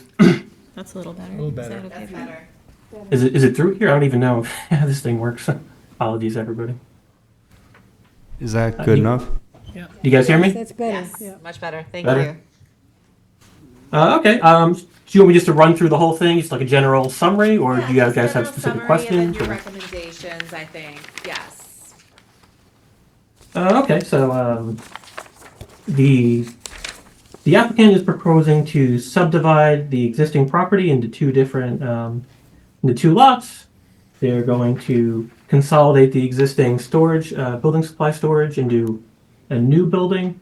And they're going to move the existing plumbing supply business from the existing building that's already there to lot 2, which will have a new building constructed on it. And as part of that, they're going to redesign the existing driveway to the west and construct a new full movement driveway that's going to line up with Rose Hill Road. So the first kind of comment I had was just that, this New York State DOT has jurisdiction over NYS 27, so any modifications to the state right away are going to require a highway work permit. Pretty standard. And just that they should, any correspondence with the DOT should be provided to the town. Okay. And so to assess the traffic, they did traffic counts at the existing site. Currently, the site generates 112 trips during the AM peak hour, 116 trips during the PM peak hour, and 76 trips during the Saturday peak hour. The big comment here for me was that they didn't say exactly when they did the counts. They didn't say exactly what date and time the counts were conducted. So I thought that information should be provided in general. To estimate the traffic generated by the proposed plumbing supply business, right, the new building, they relied on industry standard data from the Institute of Transportation Engineers in the Trip Generation Manual, 11th edition. They use land use code 812, which is building materials and lumber store. And so, which I think is the appropriate land use for this particular application. So based on their numbers with the 11th edition, the proposed use is expected to generate like an additional 30 trips during the 35 trips during the AM. 30 trips during the AM, 35 trips during the PM, and 125 trips during the Saturday. Now the applicant argues that the Saturday trip generation is high, from ITE is high, and that's what the 11th edition says. Now it should be noted that the trip generation manual has been updated to the 12th edition, and the numbers for this particular land use in the 12th edition are actually lower than what the 11th edition was, and the Saturday data has actually been removed, so ITE didn't find that to be too reliable. So I'm inclined to believe the applicant that the Saturday counts are probably a little bit Saturday projection is a little too high. So based on the current version of the trip generation manual, the proposed plumbing supply business is expected to generate 22 trips in the AM and then 22 trips in the PM. So the number they were using with the 11th is actually higher than that. They also looked at an existing plumbing supply store, which is Ferguson Plumbing Supply Store, located at the southwest corner of the Suffolk County Route 39A at David White Lane over there. They said the counts were conducted, they did traffic counts for that site, that existing site, from 10 a.m. to noon on a weekday, and then noon to 2 p.m. also on a weekday, and then noon to 2 p.m. on a Saturday. Again, they don't state the specific day that those counts were done, either the weekday or the Saturday, and they should provide that information. So based on the trips from that existing one, which is, local use, and local data is generally preferred to the industry standard data from the trip generation manual. Based on based on that local use, the proposed plumbing supply use is expected to generate 15 trips in the AM, 21 trips in the PM, and about 15 trips during the Saturday. So I think that approach is probably better, than the trip generation manual. Its particular use. As mentioned earlier, they're going to change that driveway on the west side access driveway. They're going to make some modifications to that. It's going to be right out only from there, and then the other driveway will be full use. They said that's to make the site to better handle truck traffic. I think the applicant should, because it's a building supply company, we're probably going to see some decent sized trucks. They should identify exactly what the design vehicle is and just provide a truck turning template that shows that whatever the design vehicle is can get it out of the site, safely. They did a site distance analysis for both driveways. Both driveways, for the movements that are allowed, right out only, and then the other one's full movement. They say that there's enough observed site distance. Looks okay there. And then they did a parking analysis of the existing site. So because they broke it up into the two different lots, right? Lot 1 is going to require 109 spaces based on the town code. And lot 2, which is going to have the new, the plumbing supply, is going to have 54 spaces required based on the town code. So what they are providing, lot 1 is going to have 46 spaces and 36, including 3 handicap spaces in lot 1. So they're going to need a 63 space variance. I think they were previously granted a variance for 63 spaces on March 10th, 2016. That's what they wrote in there. And then for lot 2, there's going to be 61 spaces provided. So that one's going to meet the town code. That's the new one. And then just looking at the ITE data for these particular uses, again, using land use code 812, that's building materials and lumber store. Lot 1 is supposed to generate, the expected parking demand is 25 vehicles, and the more conservative right there is 33 vehicles. The 85th percentile parking demand, 33 vehicles for Lot 1, and there's 46 spaces are going to be provided. That's going to be plenty.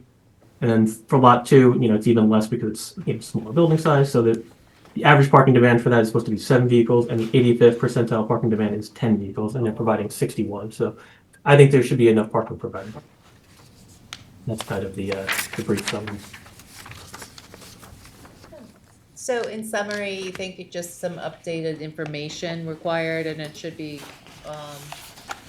the study should be complete, just having that information, the dates, right?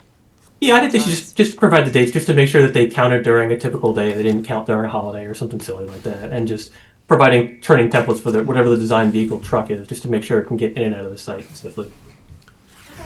And the trip generation manual, the later manual lowers the estimated trip count? Yeah. And they don't make any distinction between trucks and passenger vehicles, right? There's no counts for trucks versus passenger vehicles in, no. In the trip generation manual?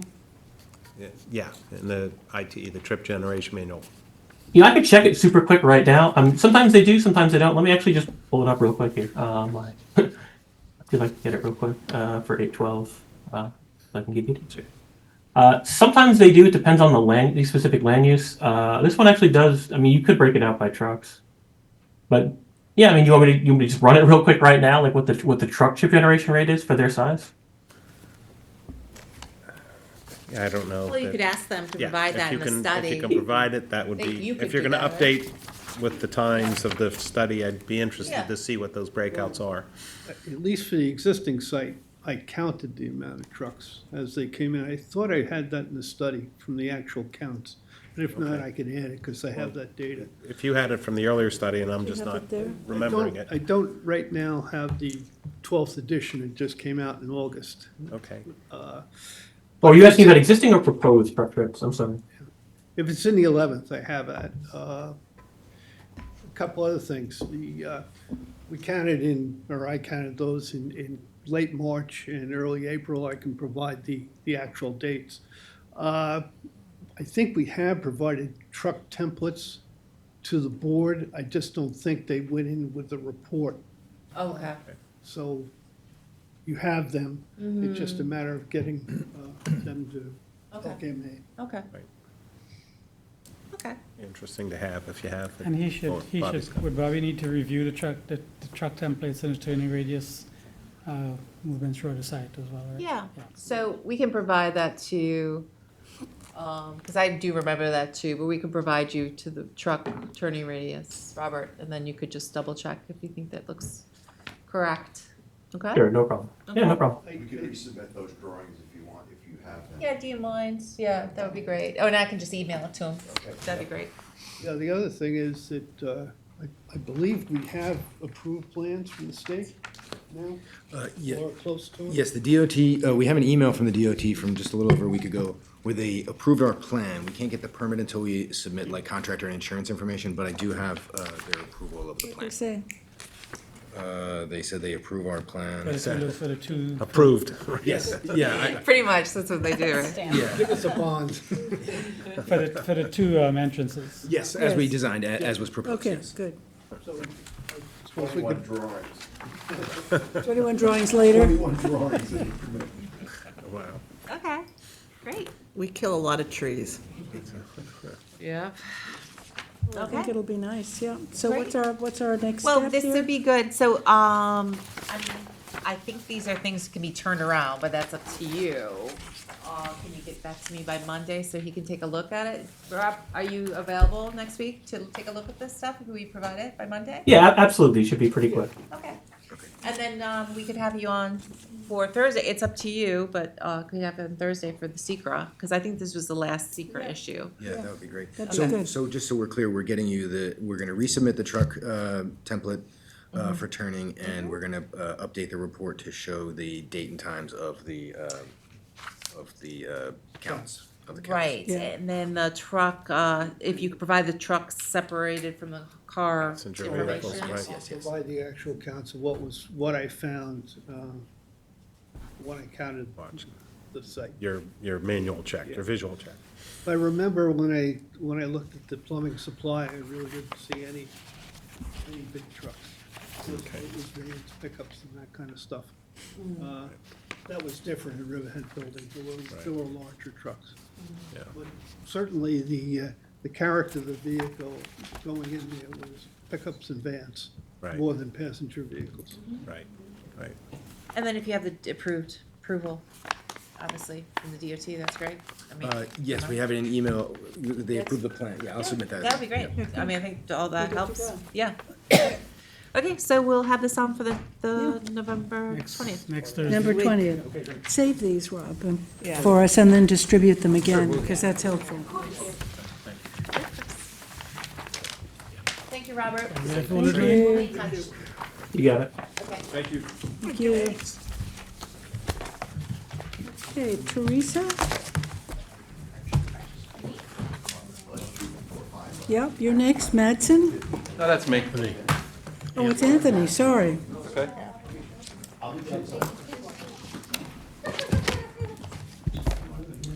Thanks very much. Bye. Thanks. Thank you. All right, this is a property on 416 Montauk Highway in East Quogue. It's west of, sort of merges, and then there's a triangle piece, a restaurant sitting on that section of highway. The Old Country Road and. Yeah, that's right. And actually, you can sort of see it, it's a lot right here. It's got an existing residence, it's R20 zone. We in fact did a pre-application on this that expired. I don't want to distinguish this from the next one that I'm going to do.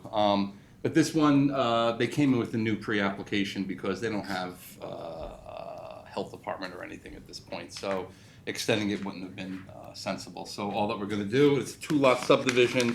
I know it's on Montauk Highway.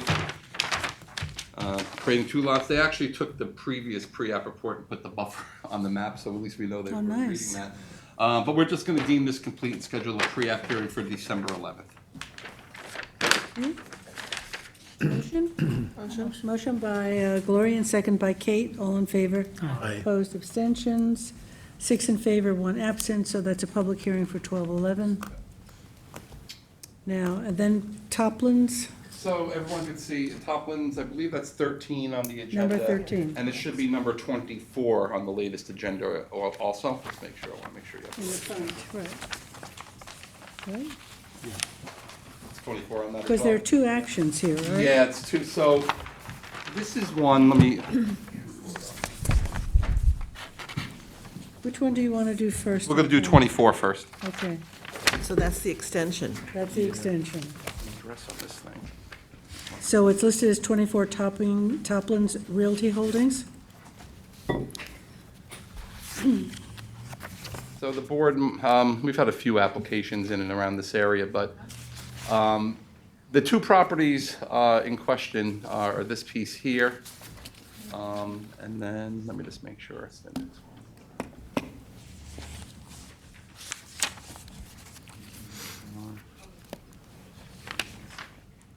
No.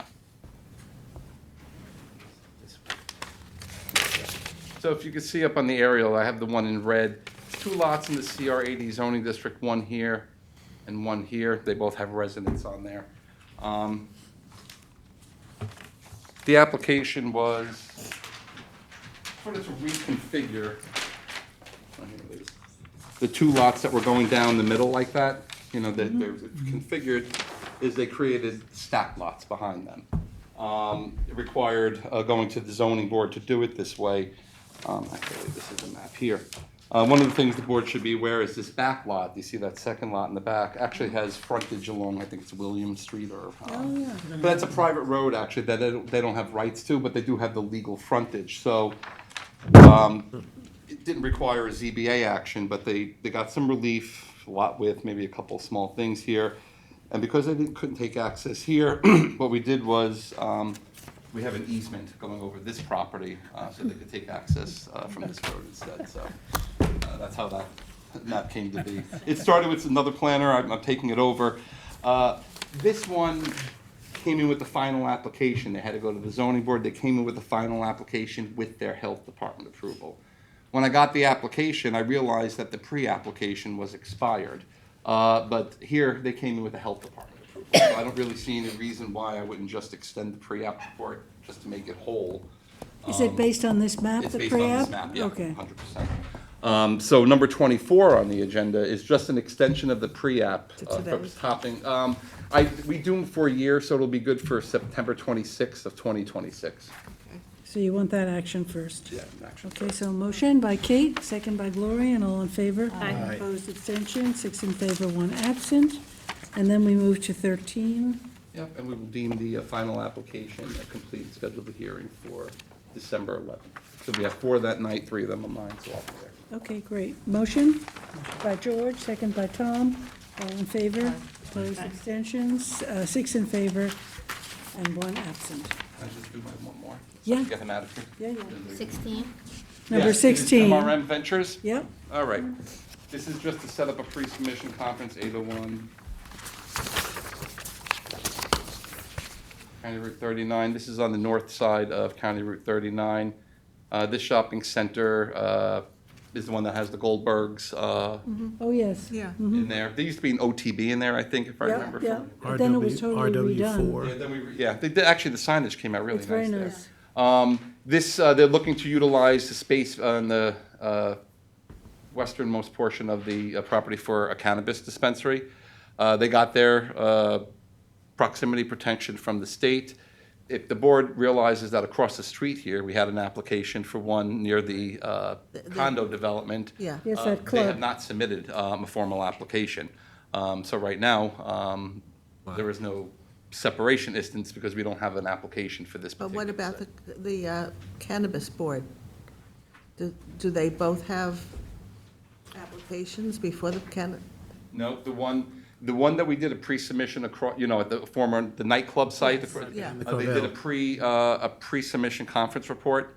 It's well over a year now, but they have never come in with a They've not formal moved it application. Okay, so they've never gone to the state cannabis board then? As far as I know, but it'll be interesting to see if they do, because this is clearly within the 1,000 feet. But Yes. this applicant came in with a formal application, so we'll process Okay. it. And that's also for December 11th. So we're deeming it complete, setting a scheduling hearing. Motion by David, second by Gloria, and all in favor. Opposed, abstentions, 6 in favor, 1 absent. So you're done, Anthony, right? Just map signatures, you can do that later. Yeah, and they've been done. Okay, so let's acknowledge those. Map signatures. Stella Luna Family Trust has been acknowledged, and the Hamptons Collective has been signed and acknowledged. 30 and 31. They were very easy. Good. Teresa, this is you, Hampton Coffee. Yes, as you may recall, we had set the pre-submission conference at the last meeting for December 11th. However, the applicant's agent informed me after the fact that he would not be available for such date, so he has requested the January 8th date for 2026. So this January is 8th. just rescheduling that for 2026. Okay, so Motion. motion by George, second by Tom, all in favor. Opposed, abstentions, 6 in favor, 1 absent. Our first 2026 Yeah, agenda all item. right. Claire, Bridge Petroleum. You vote by that time? Yeah. We gone? We have received many Many. communications already. This year. A plethora. Jackie and, Hello. Right. You want to introduce yourself, Charles? Charles Southard, registered architect. Spell that, Charles, S-U? Southaard. So that's right. So this is the proposal. We took a peek at this last week. Dennis correctly noted there was no road designations on the map, and he quickly turned this around. They also gave you an overlay from the existing building and the new building, which. Oh, thank you. Okay, let Claire give us some basics. Yeah, oh, okay, so the application is a pre-submission, I'll just back up here a second. There was an application for a convenience store, demolition of the existing structures, convenience store in the gas station with a canopy. It was, before the zoning board of appeals. You received it, and there was a positive declaration on the project. The applicant withdrew the ZBA application, and they are starting again. The application is for a car repair and expansion. I believe the existing is about 1,100 square feet. Here, I can read off the actual numbers on this. And the proposal is for about 1,700 square feet, so an 50% expansion of the use of the Is use. it pre-existing? Of a pre-existing non-conforming use. So they're up to, you can get up to 50%. With the zoning board of appeals, yeah, it's zoned HO, so that does not allow gas station. As of right, it's pre-existing to zoning, gas station and the repair shop. So, so these starting again with the pre-submission, can prepare a resolution for setting the pre-submission conference, so we can, give public's comments on this.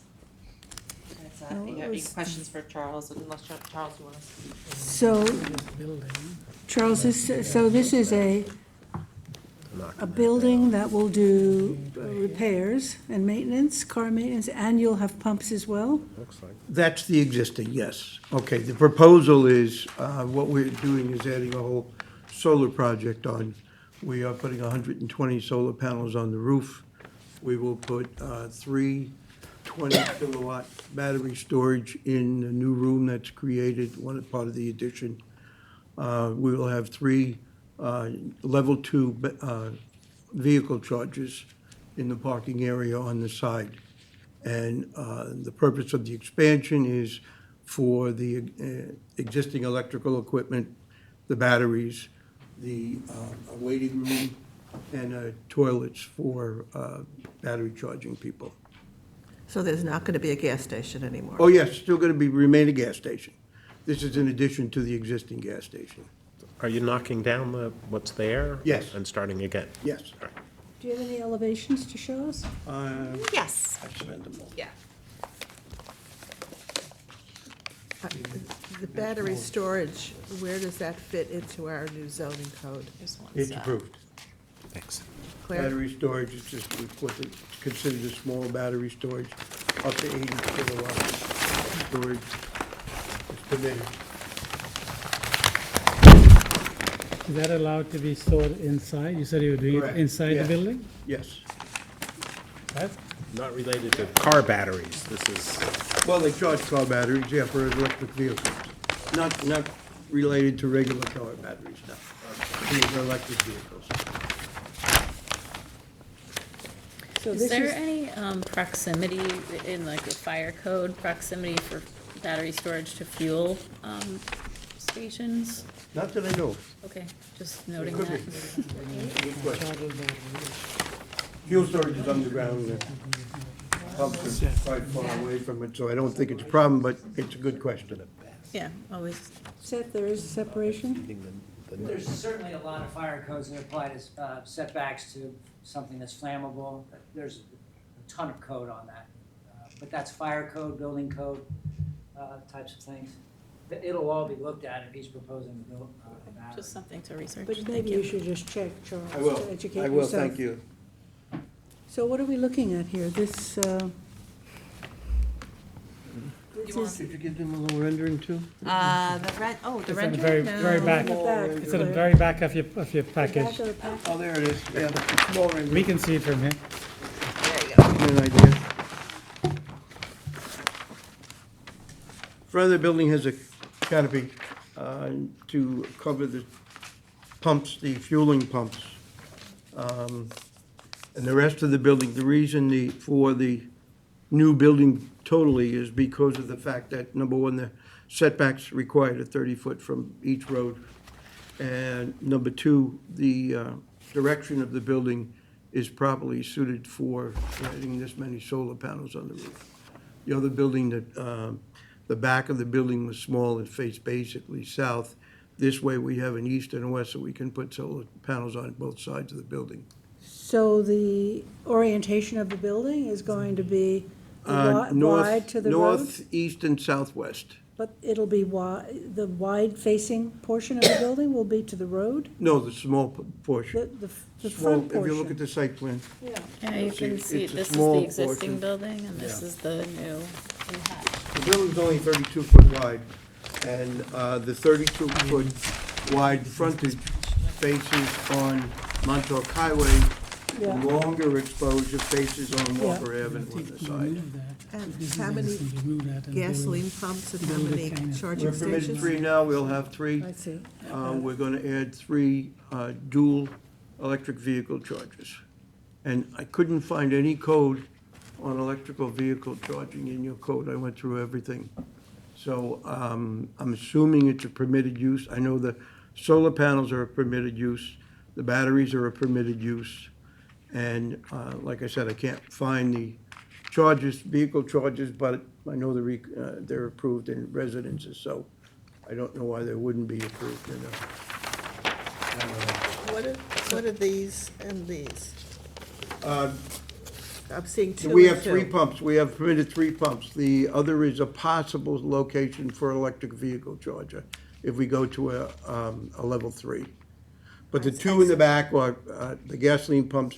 The one in one of the ones in the front is a diesel pump. We have permission for those now. Okay, so, and where are the, They're on the side. If you turn it around by your left hand, right on the edge of your left hand, you'll see 3 items right next to the parking places. got it. Okay. Charles, So- what's the purpose of the battery store? Is that storage meant to supplement charging of the electric vehicles? Correct. That's Taking for power the- from the solar and then Yeah. feeding Correct. back? That's for the gasoline, the operation of the station, and for the vehicle charging. The solar There's panels? potential here, we've looked into it, potential here for level 3 charges. Level 3 charges would require us to go to 400 amp service, which would require a transformer on the property. We're not ready to go there yet. We don't know if, how much this is gonna be pay off. If we find out that it is advantageous, we will go to the next step. Are you using the solar panels solely for your own use, or are you going back to the grid with it? We could store, we're planning to store 60 kilowatts. If we produce more than 60 kilowatts and don't use it, it will go back to PSE&G. But basically, it's for use on the site. So you'll have to get an agreement with PSE&G. Yeah, that's a standard thing, yes. And you'll install all new underground fuel storage tanks? The owner is talking about it. We just got a renewal of the existing tanks from Suffolk County Health Department. But I think the owner wants to replace those tanks with one larger tank rather than, I think he's got 3 small tanks now. And you need a special diesel tank as well? We have that now. You have a diesel tank? Right. There is 2 gasoline pumps, multi-fuel gasoline pumps, and 1 diesel pump now. And how old is that diesel tank, the diesel storage tank? These are all approved by Suffolk County. So they're relatively, They're not new, Right. but they are of the They're double wall. permitted. They're They're double double wall wall, and double wall fiberglass line. They were just recently renewed, their permits were approved for. so your diesel business is more for trucks, or, because they're not that? Fire many? department was one of the big clients, the local fire East department. Quad. There's nowhere around to try to get diesel fuel. So a fire truck is going to be able to circulate around this lot? On the front, yes. That's why the diesel pump is on the outside. Okay, I mean, we spent a And lot they of, wouldn't be going underneath the canopy either. They would be outside of the canopy, See that? so we don't have a height problem. yeah. Well, we spent a lot of time on this application in terms of access and buffering and Yes. the last time, because, you're in an area with a lot of residences right down Walker. Right. Well, we've tried to do that. We've got, if you notice the amount of landscaping on Walker Avenue, we've changed the entries to the site access. All of them, we've sort of directed them. The way it is right now, you can drive over every part of the site. There's no curbs, there's no drainage on the site. which you know from before. So this way, everything's guided and directed the way it should be. So you've done nothing to this site from the last time when you proposed something and then just dropped it, right? So No. the site remains, No, site is exactly the way it was before.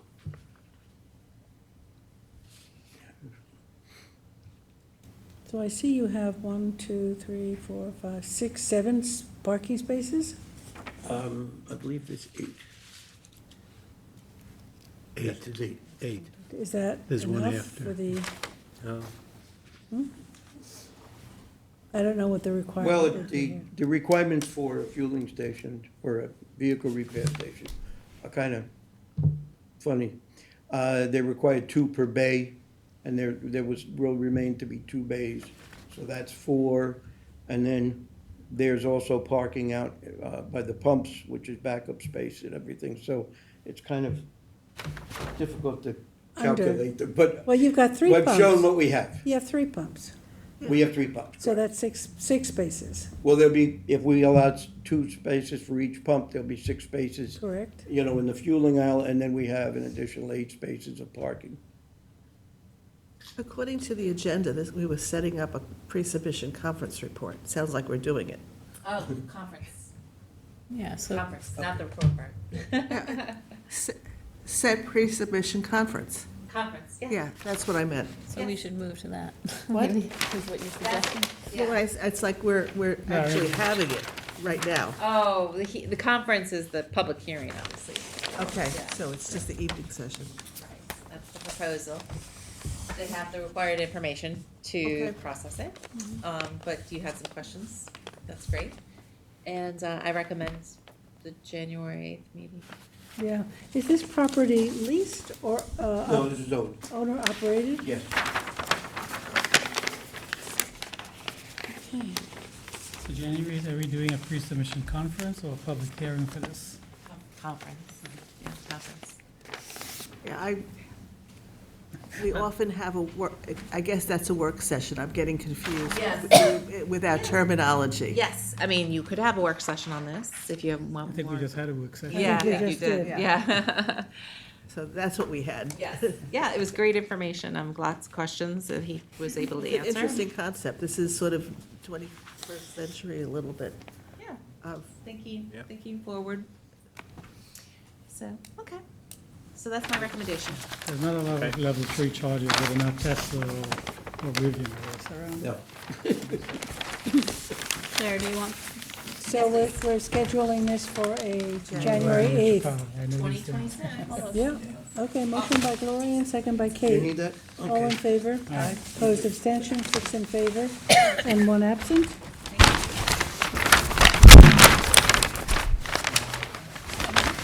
I will let you Okay. finish because I'm Claire, going to make here- a mess. Thank you, everyone. Thank you.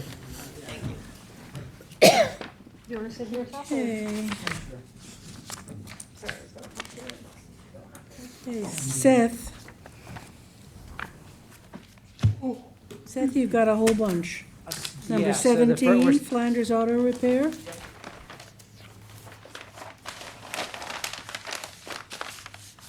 The site plan came in for 265 Flanders Road. This.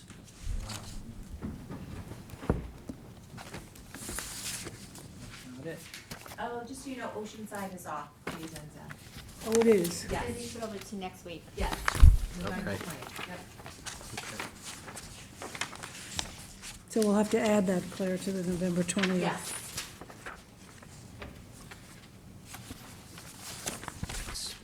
We ready? Yeah, okay, so this is 265 Flanders Road. A site plan came in for an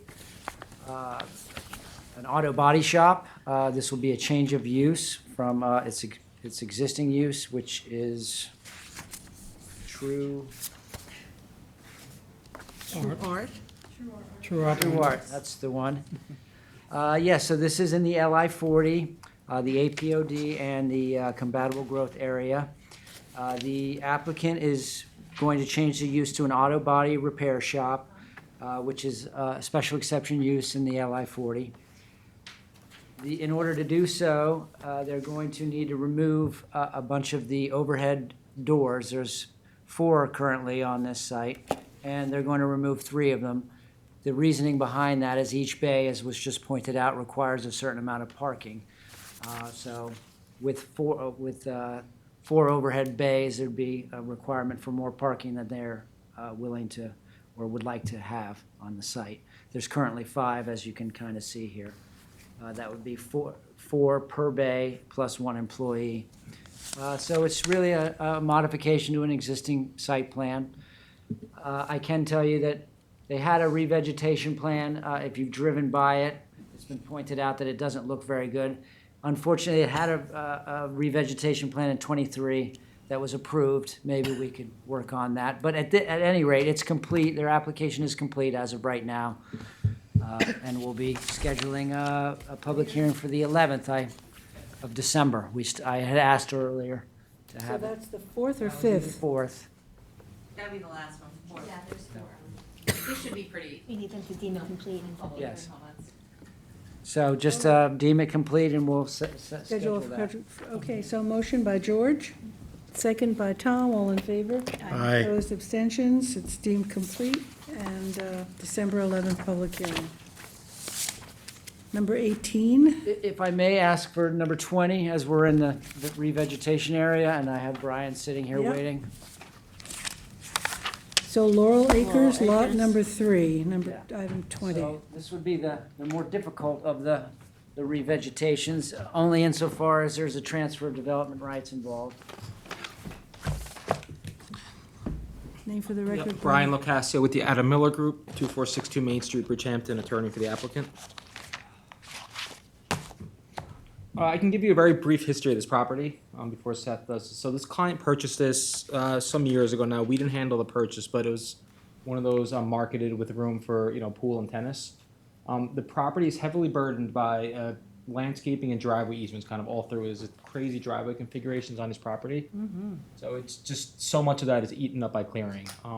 They recently applied to construct a swimming pool near the house and came to light that it was significantly overcleared. There was really no way to truly revegetate this property to have any sort of at all allowable outdoor space. So what they did was they entered into a contract to purchase a parcel development right for about 7,500 square feet of clearing. And we are proposing an extensive re-veg plan to get this property, obviously not in compliance because we are seeking a waiver, but it will restore a lot of the native vegetation to this property, kind of allow the client to enjoy what they believed they were purchasing when they purchased this, what was intended to be their retirement home. Where is the property that you purchased? It's off I of, can pull it up. it's off the turnpike. It was before you were recently, as we applied portion of the 630 Millstone Road. This is the residual of that credit. But it's off of, kind of near the community center. There's a wetland pocket behind and development rights are reserved You know for those the lots. Bridgehampton Turnpike? Yeah, it's a couple miles away. It's in close proximity. So it meets all the criteria, I would argue. And so you're sterilizing that piece? Yep. Part of the Long Pond Green Belt, Great. And if this is approved, they would completely sterilize that. Sag Harbor That lot. Turnpike. And so what's the parcel that you're This one sterilizing? here, That long one? this guy here. Okay.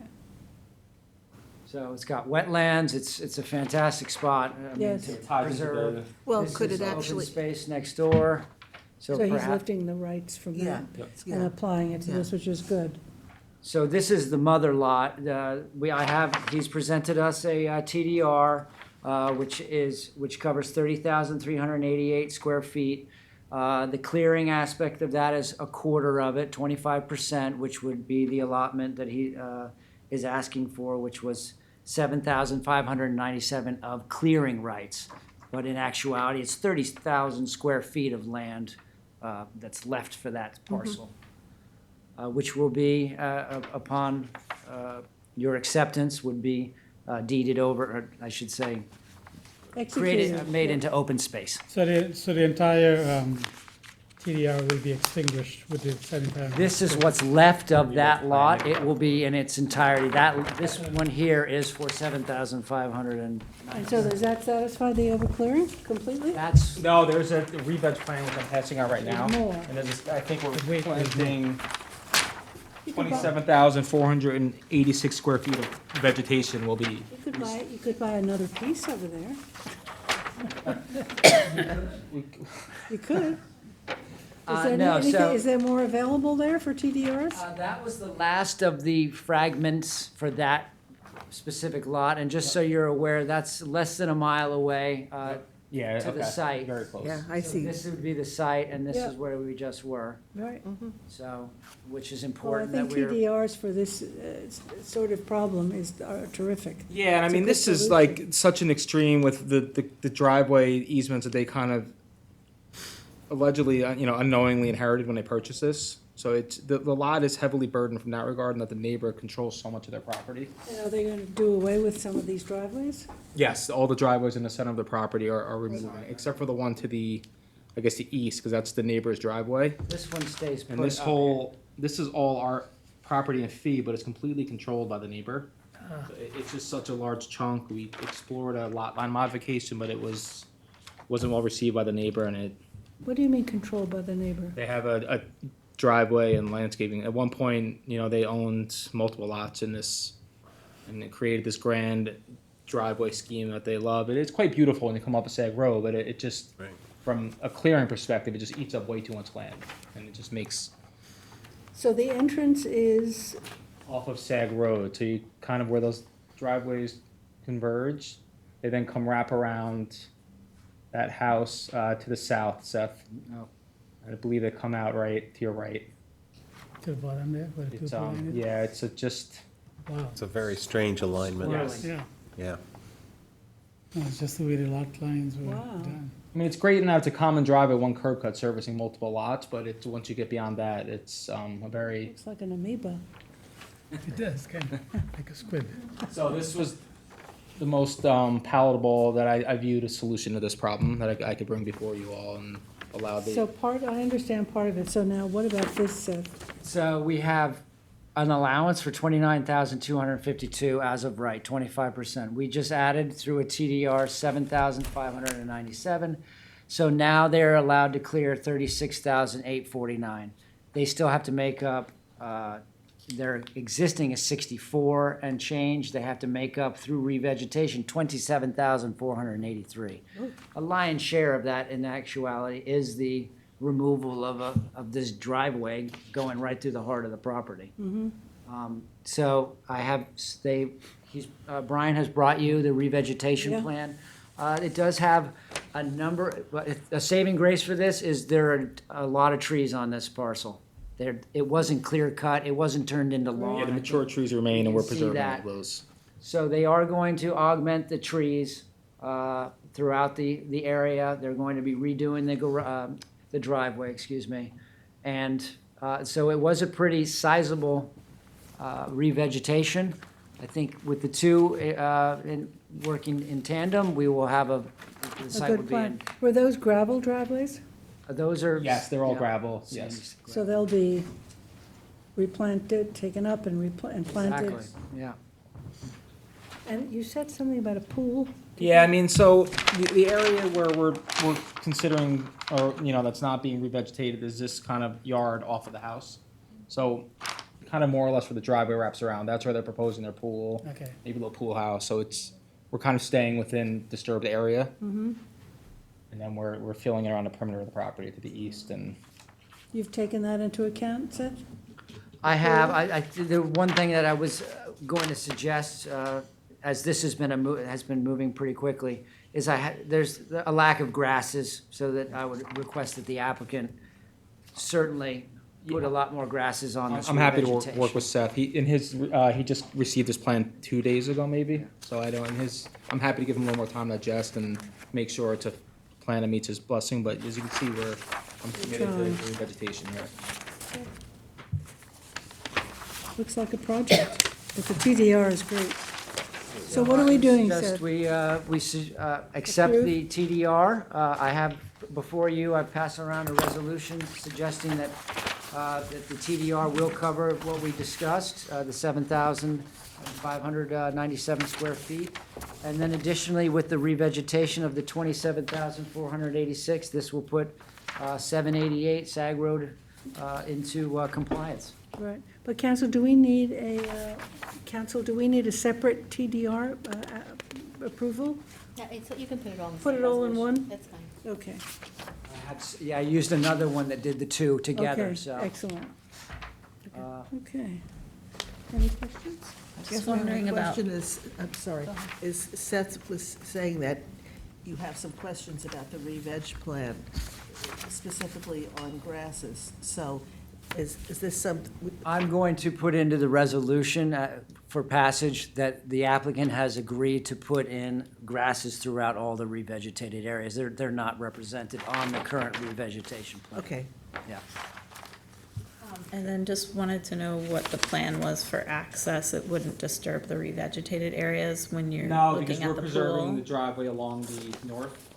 That driveway is That remaining. shorter And driveway then the driveway area? on the far right, east. Okay, It's burdened by an easement, so we don't have the ability to do anything with that, but that will remain. so they could get in that So one. we will have, yeah, every, Yeah, to build a- both lots will remain accessible. Build a pool. Yes, correct, yep. Okay. I guess, fencing for the pool? Sorry, fencing for Fencing the for the pool, pool. Yeah, the pool's always. not part of this application, but yes, so that would, the pool would be required to all Building building, permit, all right? building regulations. I'm afraid I can't get around fencing for the pool. Yeah, no, I'm talking about during the construction, that they don't Oh. undo the vegetation that we're requiring as part of Could this put a application. condition. Project, how Any about project? future site development requires project limiting fencing to preserve revegetated Completely fine with areas, you know. Yeah. Future, for future projects, okay. Like the pool, I see what you're saying.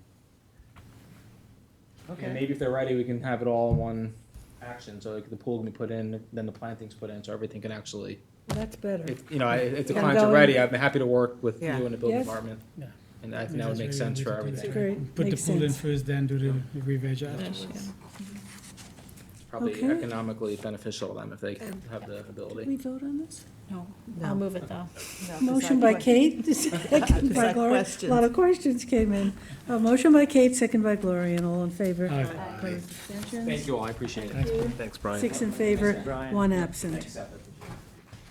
Do you want to do 10, number 18, 10 Laurel Lane? Okay.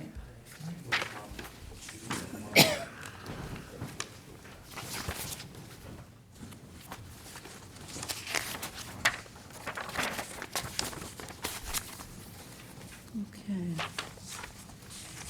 We have about an hour.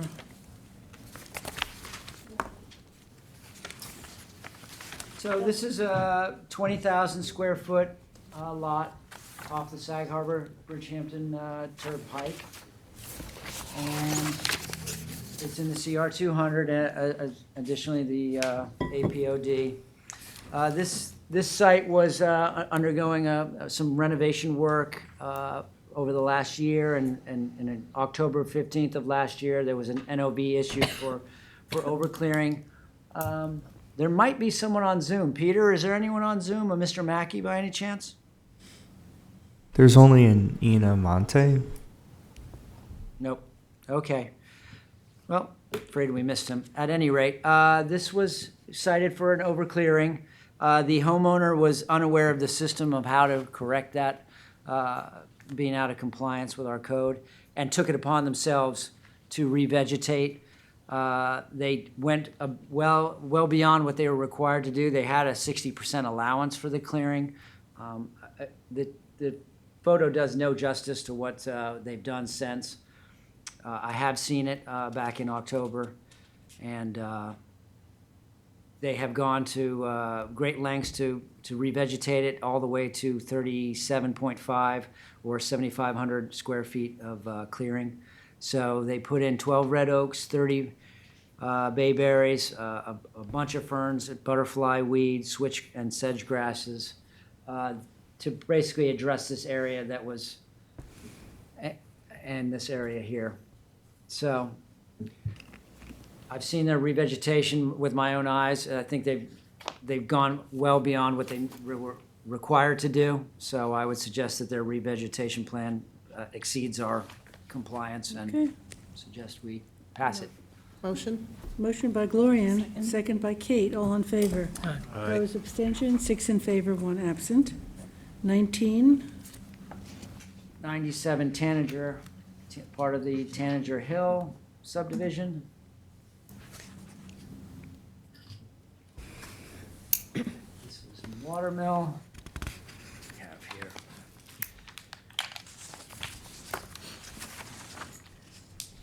CR 200, additionally the APOD.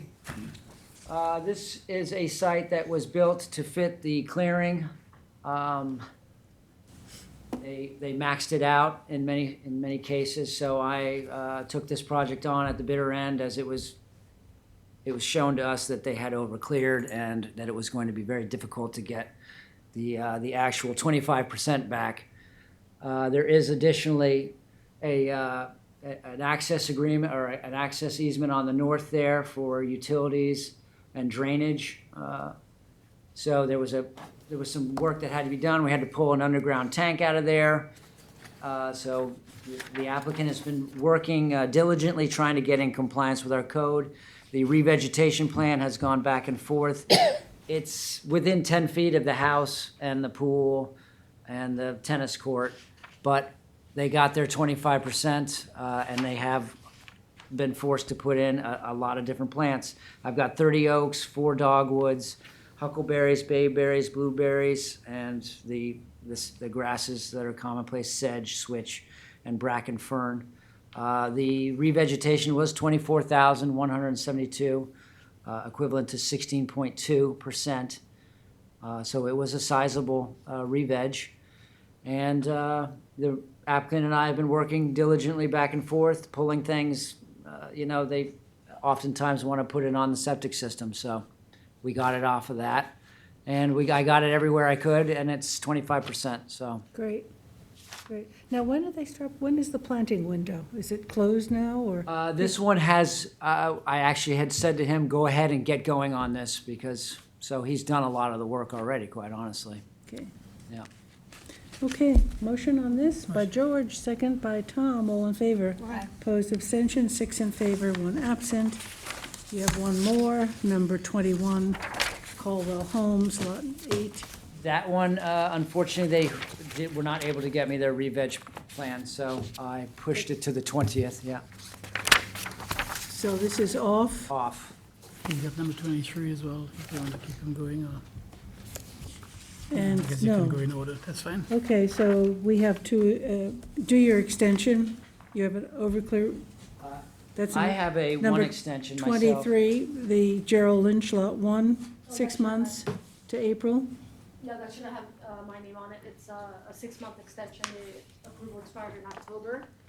So this would take them to April 24 of 2026. Okay. Motion? Motion by Gloria and second by Kate. All in favor? Opposed, abstention, 6 in favor, 1 absent. Going back to, so you don't have that. 810. Okay, Teresa. 810 Ag Building Site. 810 Ag, 810 Lumber Lane, we had done a public hearing on it for an agricultural construction permit for a barn. It had been referred to the agricultural committee. The committee had some significant concerns that they wanted additional information on. The applicant is working to address those concerns. So they have granted us an extension of the action deadline to January so that they can work with the Ag Advisory Committee to bring that into, to alleviate their concerns.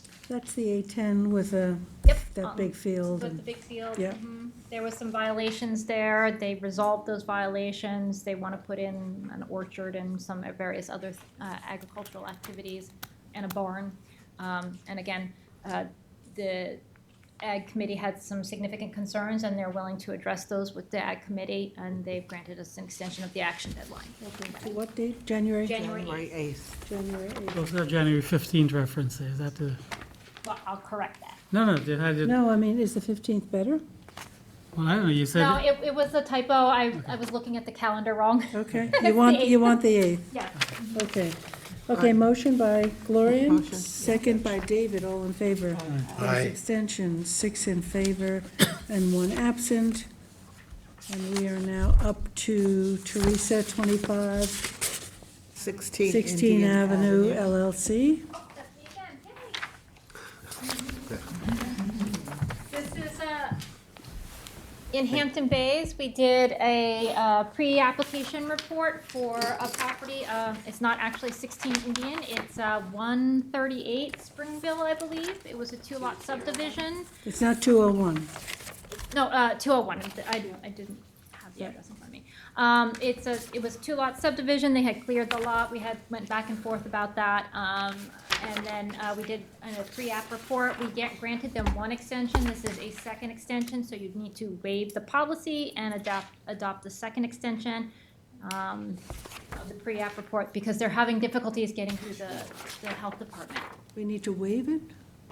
Do we need to waive the policy of, it just extended 1 year? Okay, go ahead. It's been extended 1 year already. Okay. And so they're asking for a second extension. So we waived the policy, correct, for that second extension? One action.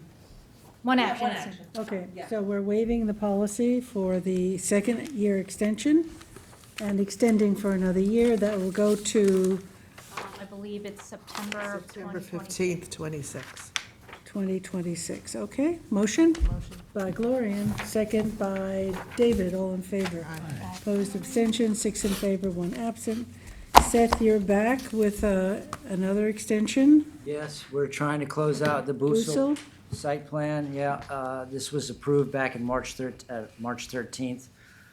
The one thing that's holding them up is the mortgage consent deed, and just waiting and waiting. I'll need 3 extensions for $900, and hoping to close it out by December 8, the December meeting. Yes? So that would be an You don't- extension you don't until wanna go December in- 8th. You don't want to go into January 2026? Well, Sometimes what happens is you give a short extension and then then we I'm have right it back back on the doing another agenda. one. I don't know what to say. If he was here, I'd ask him. Okay, So so let's it's do an 3. extension to So the this, deadline is already passed, right? The final approval was March 13th, 25, yeah. And so- you're extending it. And I want to do 3 extensions to get to December 8th. Oy, And Claire. We don't do it that way. Subdivisions are different than site plans. Okay, So he's expired. okay, He's reapproving it. But you could reapprove it, when you reapprove it, you give it 2 years. Oh. So it's great.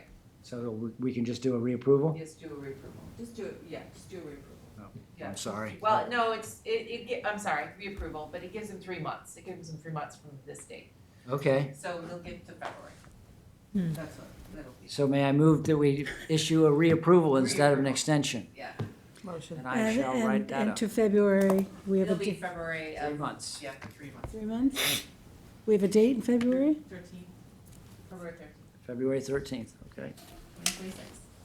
2026, okay. Sorry about that. That's all right. Motion by George, second by Tom, all in favor. Opposed, abstention, extensions, abstentions, 6 in favor, 1 absent. So Teresa, you're distributing a, Yes, so there are 2 referrals from the town board. I'm giving you the packets that have both referrals. The one referral, as it relates to the multifamily planned residential districts, is relatively easy to digest, and we can act on that this evening.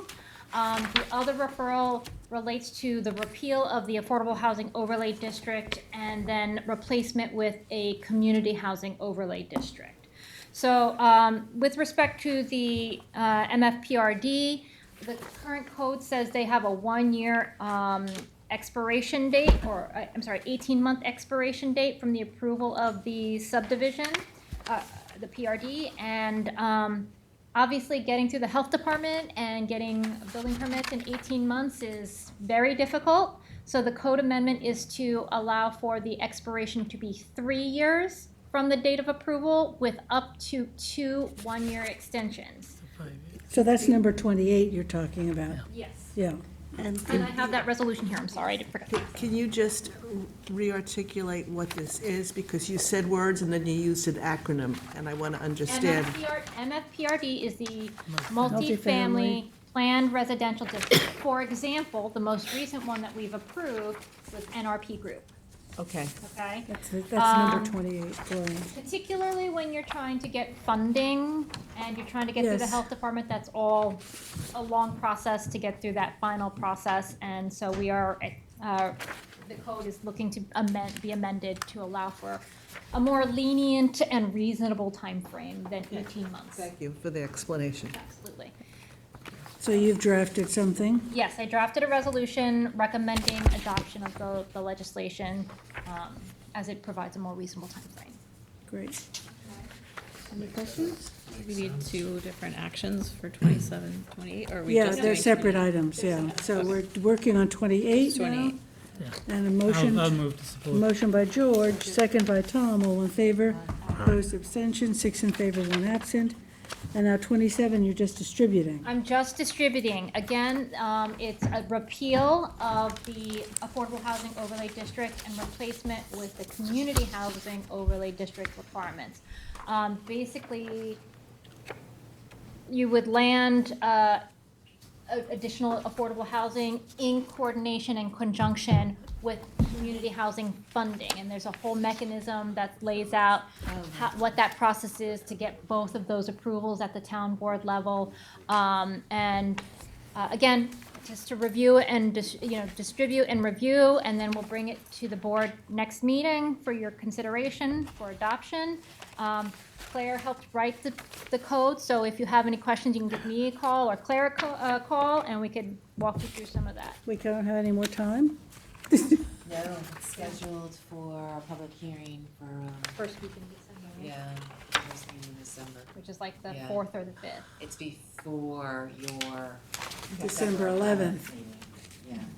So again, it's Affordable Housing Overlay District. You can go right now to the town board and request it be landed on a piece of property, and they do their whole process, right? This new code requirement says it goes to the community housing office in coordination with land management and some other agencies internally, and a recommendation is made to the town board to say, yes, let's move forward through that process of landing it, but with community housing funds. But it's all outlined So the there. legislative intent is pretty clear, right? Oh, yeah, Yeah. yeah, exactly. Okay, And so this is that's- not meant for solving all the affordable housing problems No. in one project. Well, These are like smaller projects. What happens if an applicant comes in with their own financing, like the Mariner?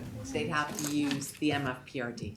Okay. Yes. Or seek MF 44, zone change. And does this impact the role of the planning board in this process? You would get a referral similar to what Always. you're doing now. Yeah, that's town law, because you're landing a zone, you know, for the council plan.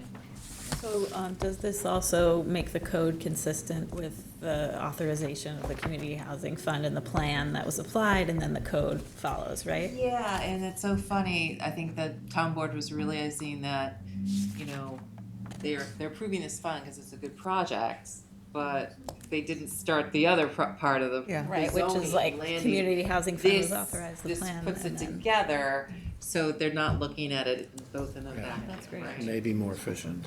Right. Maybe. Yeah, maybe more efficient, and then you be more, now you know the funding's being involved in a Yeah, project that's yeah. coming Right. through when you get Makes the sense. referral.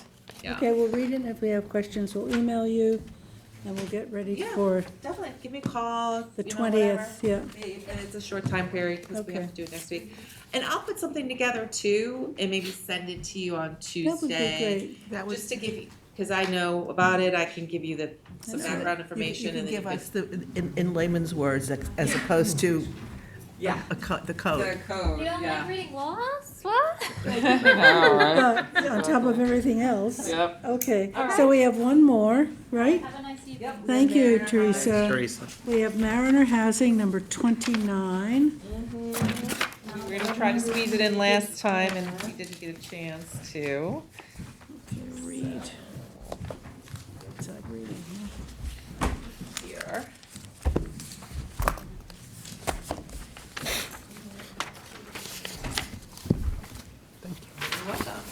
Oh, this is our report to the town board, yeah. This is the report to the town board.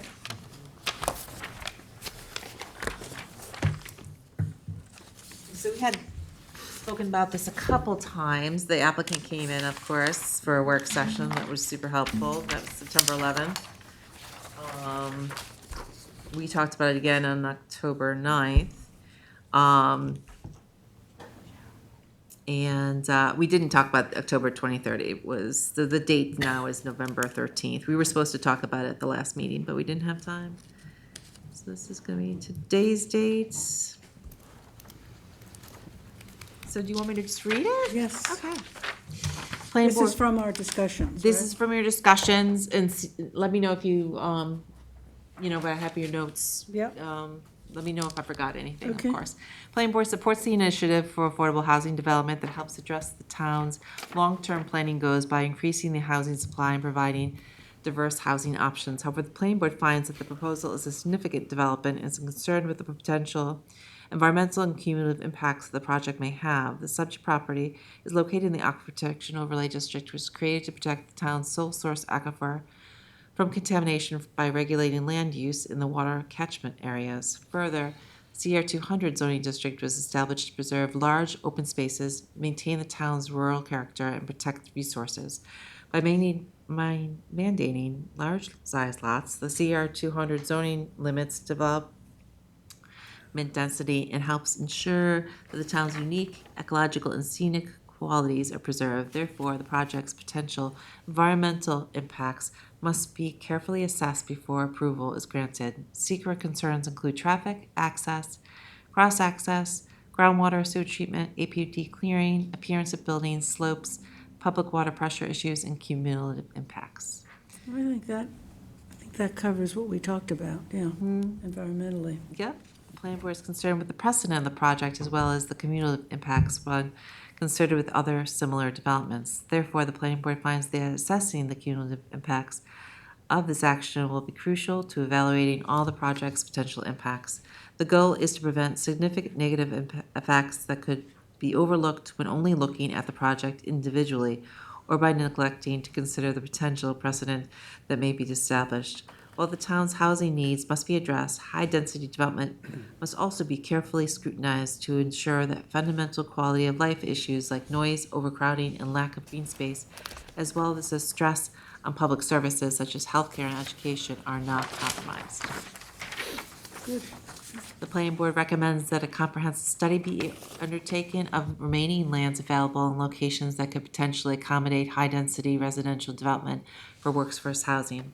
This analysis is crucial for long-term planning, assessing infrastructure needs, and testing the effectiveness of current land use regulations, which has been amended over the years to provide opportunities for affordable housing. The recommendation is found in the context of the Southampton Housing Plan and related comprehensive planning documents. The goal is to identify reasonable and realistic opportunities for development as limited suitable sites for mid to high density residential construction were a primary challenge identified in previous studies. The town planning board recommends incorporating sustainable green design elements to the site plan, including but not limited to rooftop solar panels, electric vehicle charging stations, grass pavers, pervious surfaces. I never like that word, pervious. It's permeable. Green storm water management, bioretention swales, and LEED certification for buildings. Generally, the number of recommended charging stations are 1 for every 20 parking space stalls, inclusive of land banking parking stalls. So that's kind of specific. Can I add to that last Yeah. thing, because it's kind of maybe to also incorporate native vegetation and landscaping to reduce water use. Oh, yeah, that's great.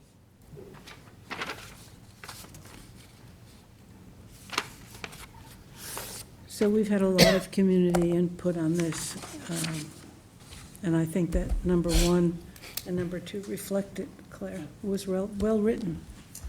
Thank you. Anthony, help me. Thank you. Very good. I cheated. Anthony, help me. Can I ask, where we say on the second page, the first bullet, a comprehensive study of the remaining lands available. Like, that kind of leaves me hanging, remaining, you mean not already preserved by CPF.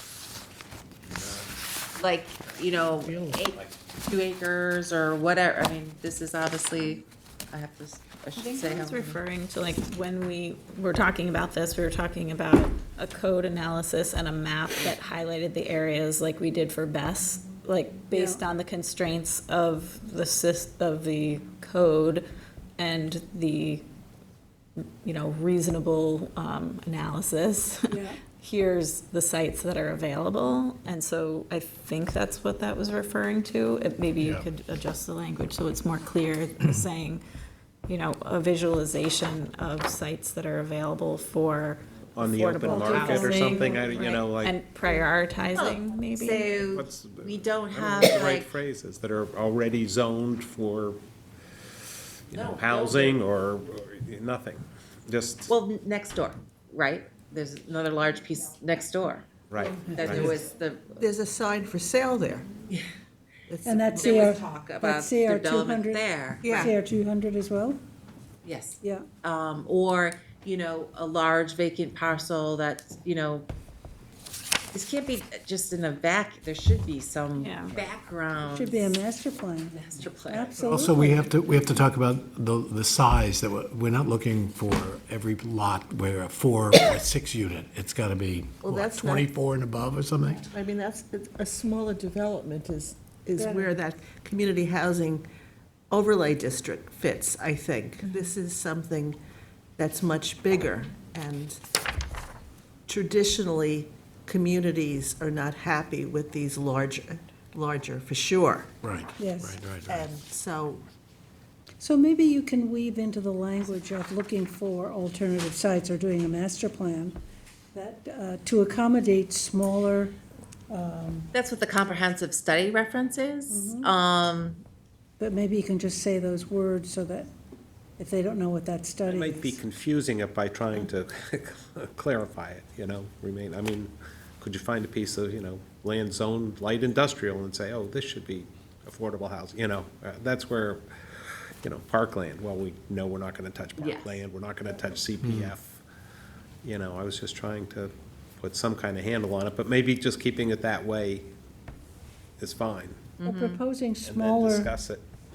smaller developments, not large. I mean, it's certainly probably from a builder's standpoint, a lot more economical to put 24 or 32 houses in, as opposed to doing more campus-style buildings or doing little communities that have 12 units, which are much more acceptable, I think, to communities. Yeah, than the general. larger ones, right. And Much how do you more protect? palatable. How do you protect another project next door? As you say, the land is for sale next door. Is there a way to protect that? To say that, okay, we're approving one? I mean, Well, it's there's- zoned, the protection is the zoning. It's R200, and R200 does not support this kind of development. Okay. And you've got another piece of property not adjacent, but very close to this application, with a big sign on it, beautiful, big sign like this big, about a really wonderful development opportunity. Yeah, well, that's what Yeah. I'm saying. Somebody And else it's could come in. R200 because it's Aquifer Protection Yeah. Overlay District. Yeah, so That will that, protect. that helps. Yeah, That's that's your suggestion, which Yeah, I took that's from the number one. meeting. That this shouldn't be, this is, you're commenting on this project, but you're commenting overall, maybe there should be some type of study. yes. Right, so by my trying to frame it in my mind, maybe actually limiting it, and we don't wanna limit it, just leave it at remaining lands, and let that Well, with be so much- open to interpretation. And with so much thought going into affordable housing, then somebody has to do a master plan, or think about a master plan. Well, there's a new master plan supposedly being worked on. I don't know where we stand on that. I haven't seen anything in a while. Very early. The town also, I don't know of any recent ones, but when there was a lot of activity in a certain area, I used to do generic environmental impact statement to just sort of look at the whole area. And North Sea is very attractive because it's, in a working community, there's proximity to SYS, which is great.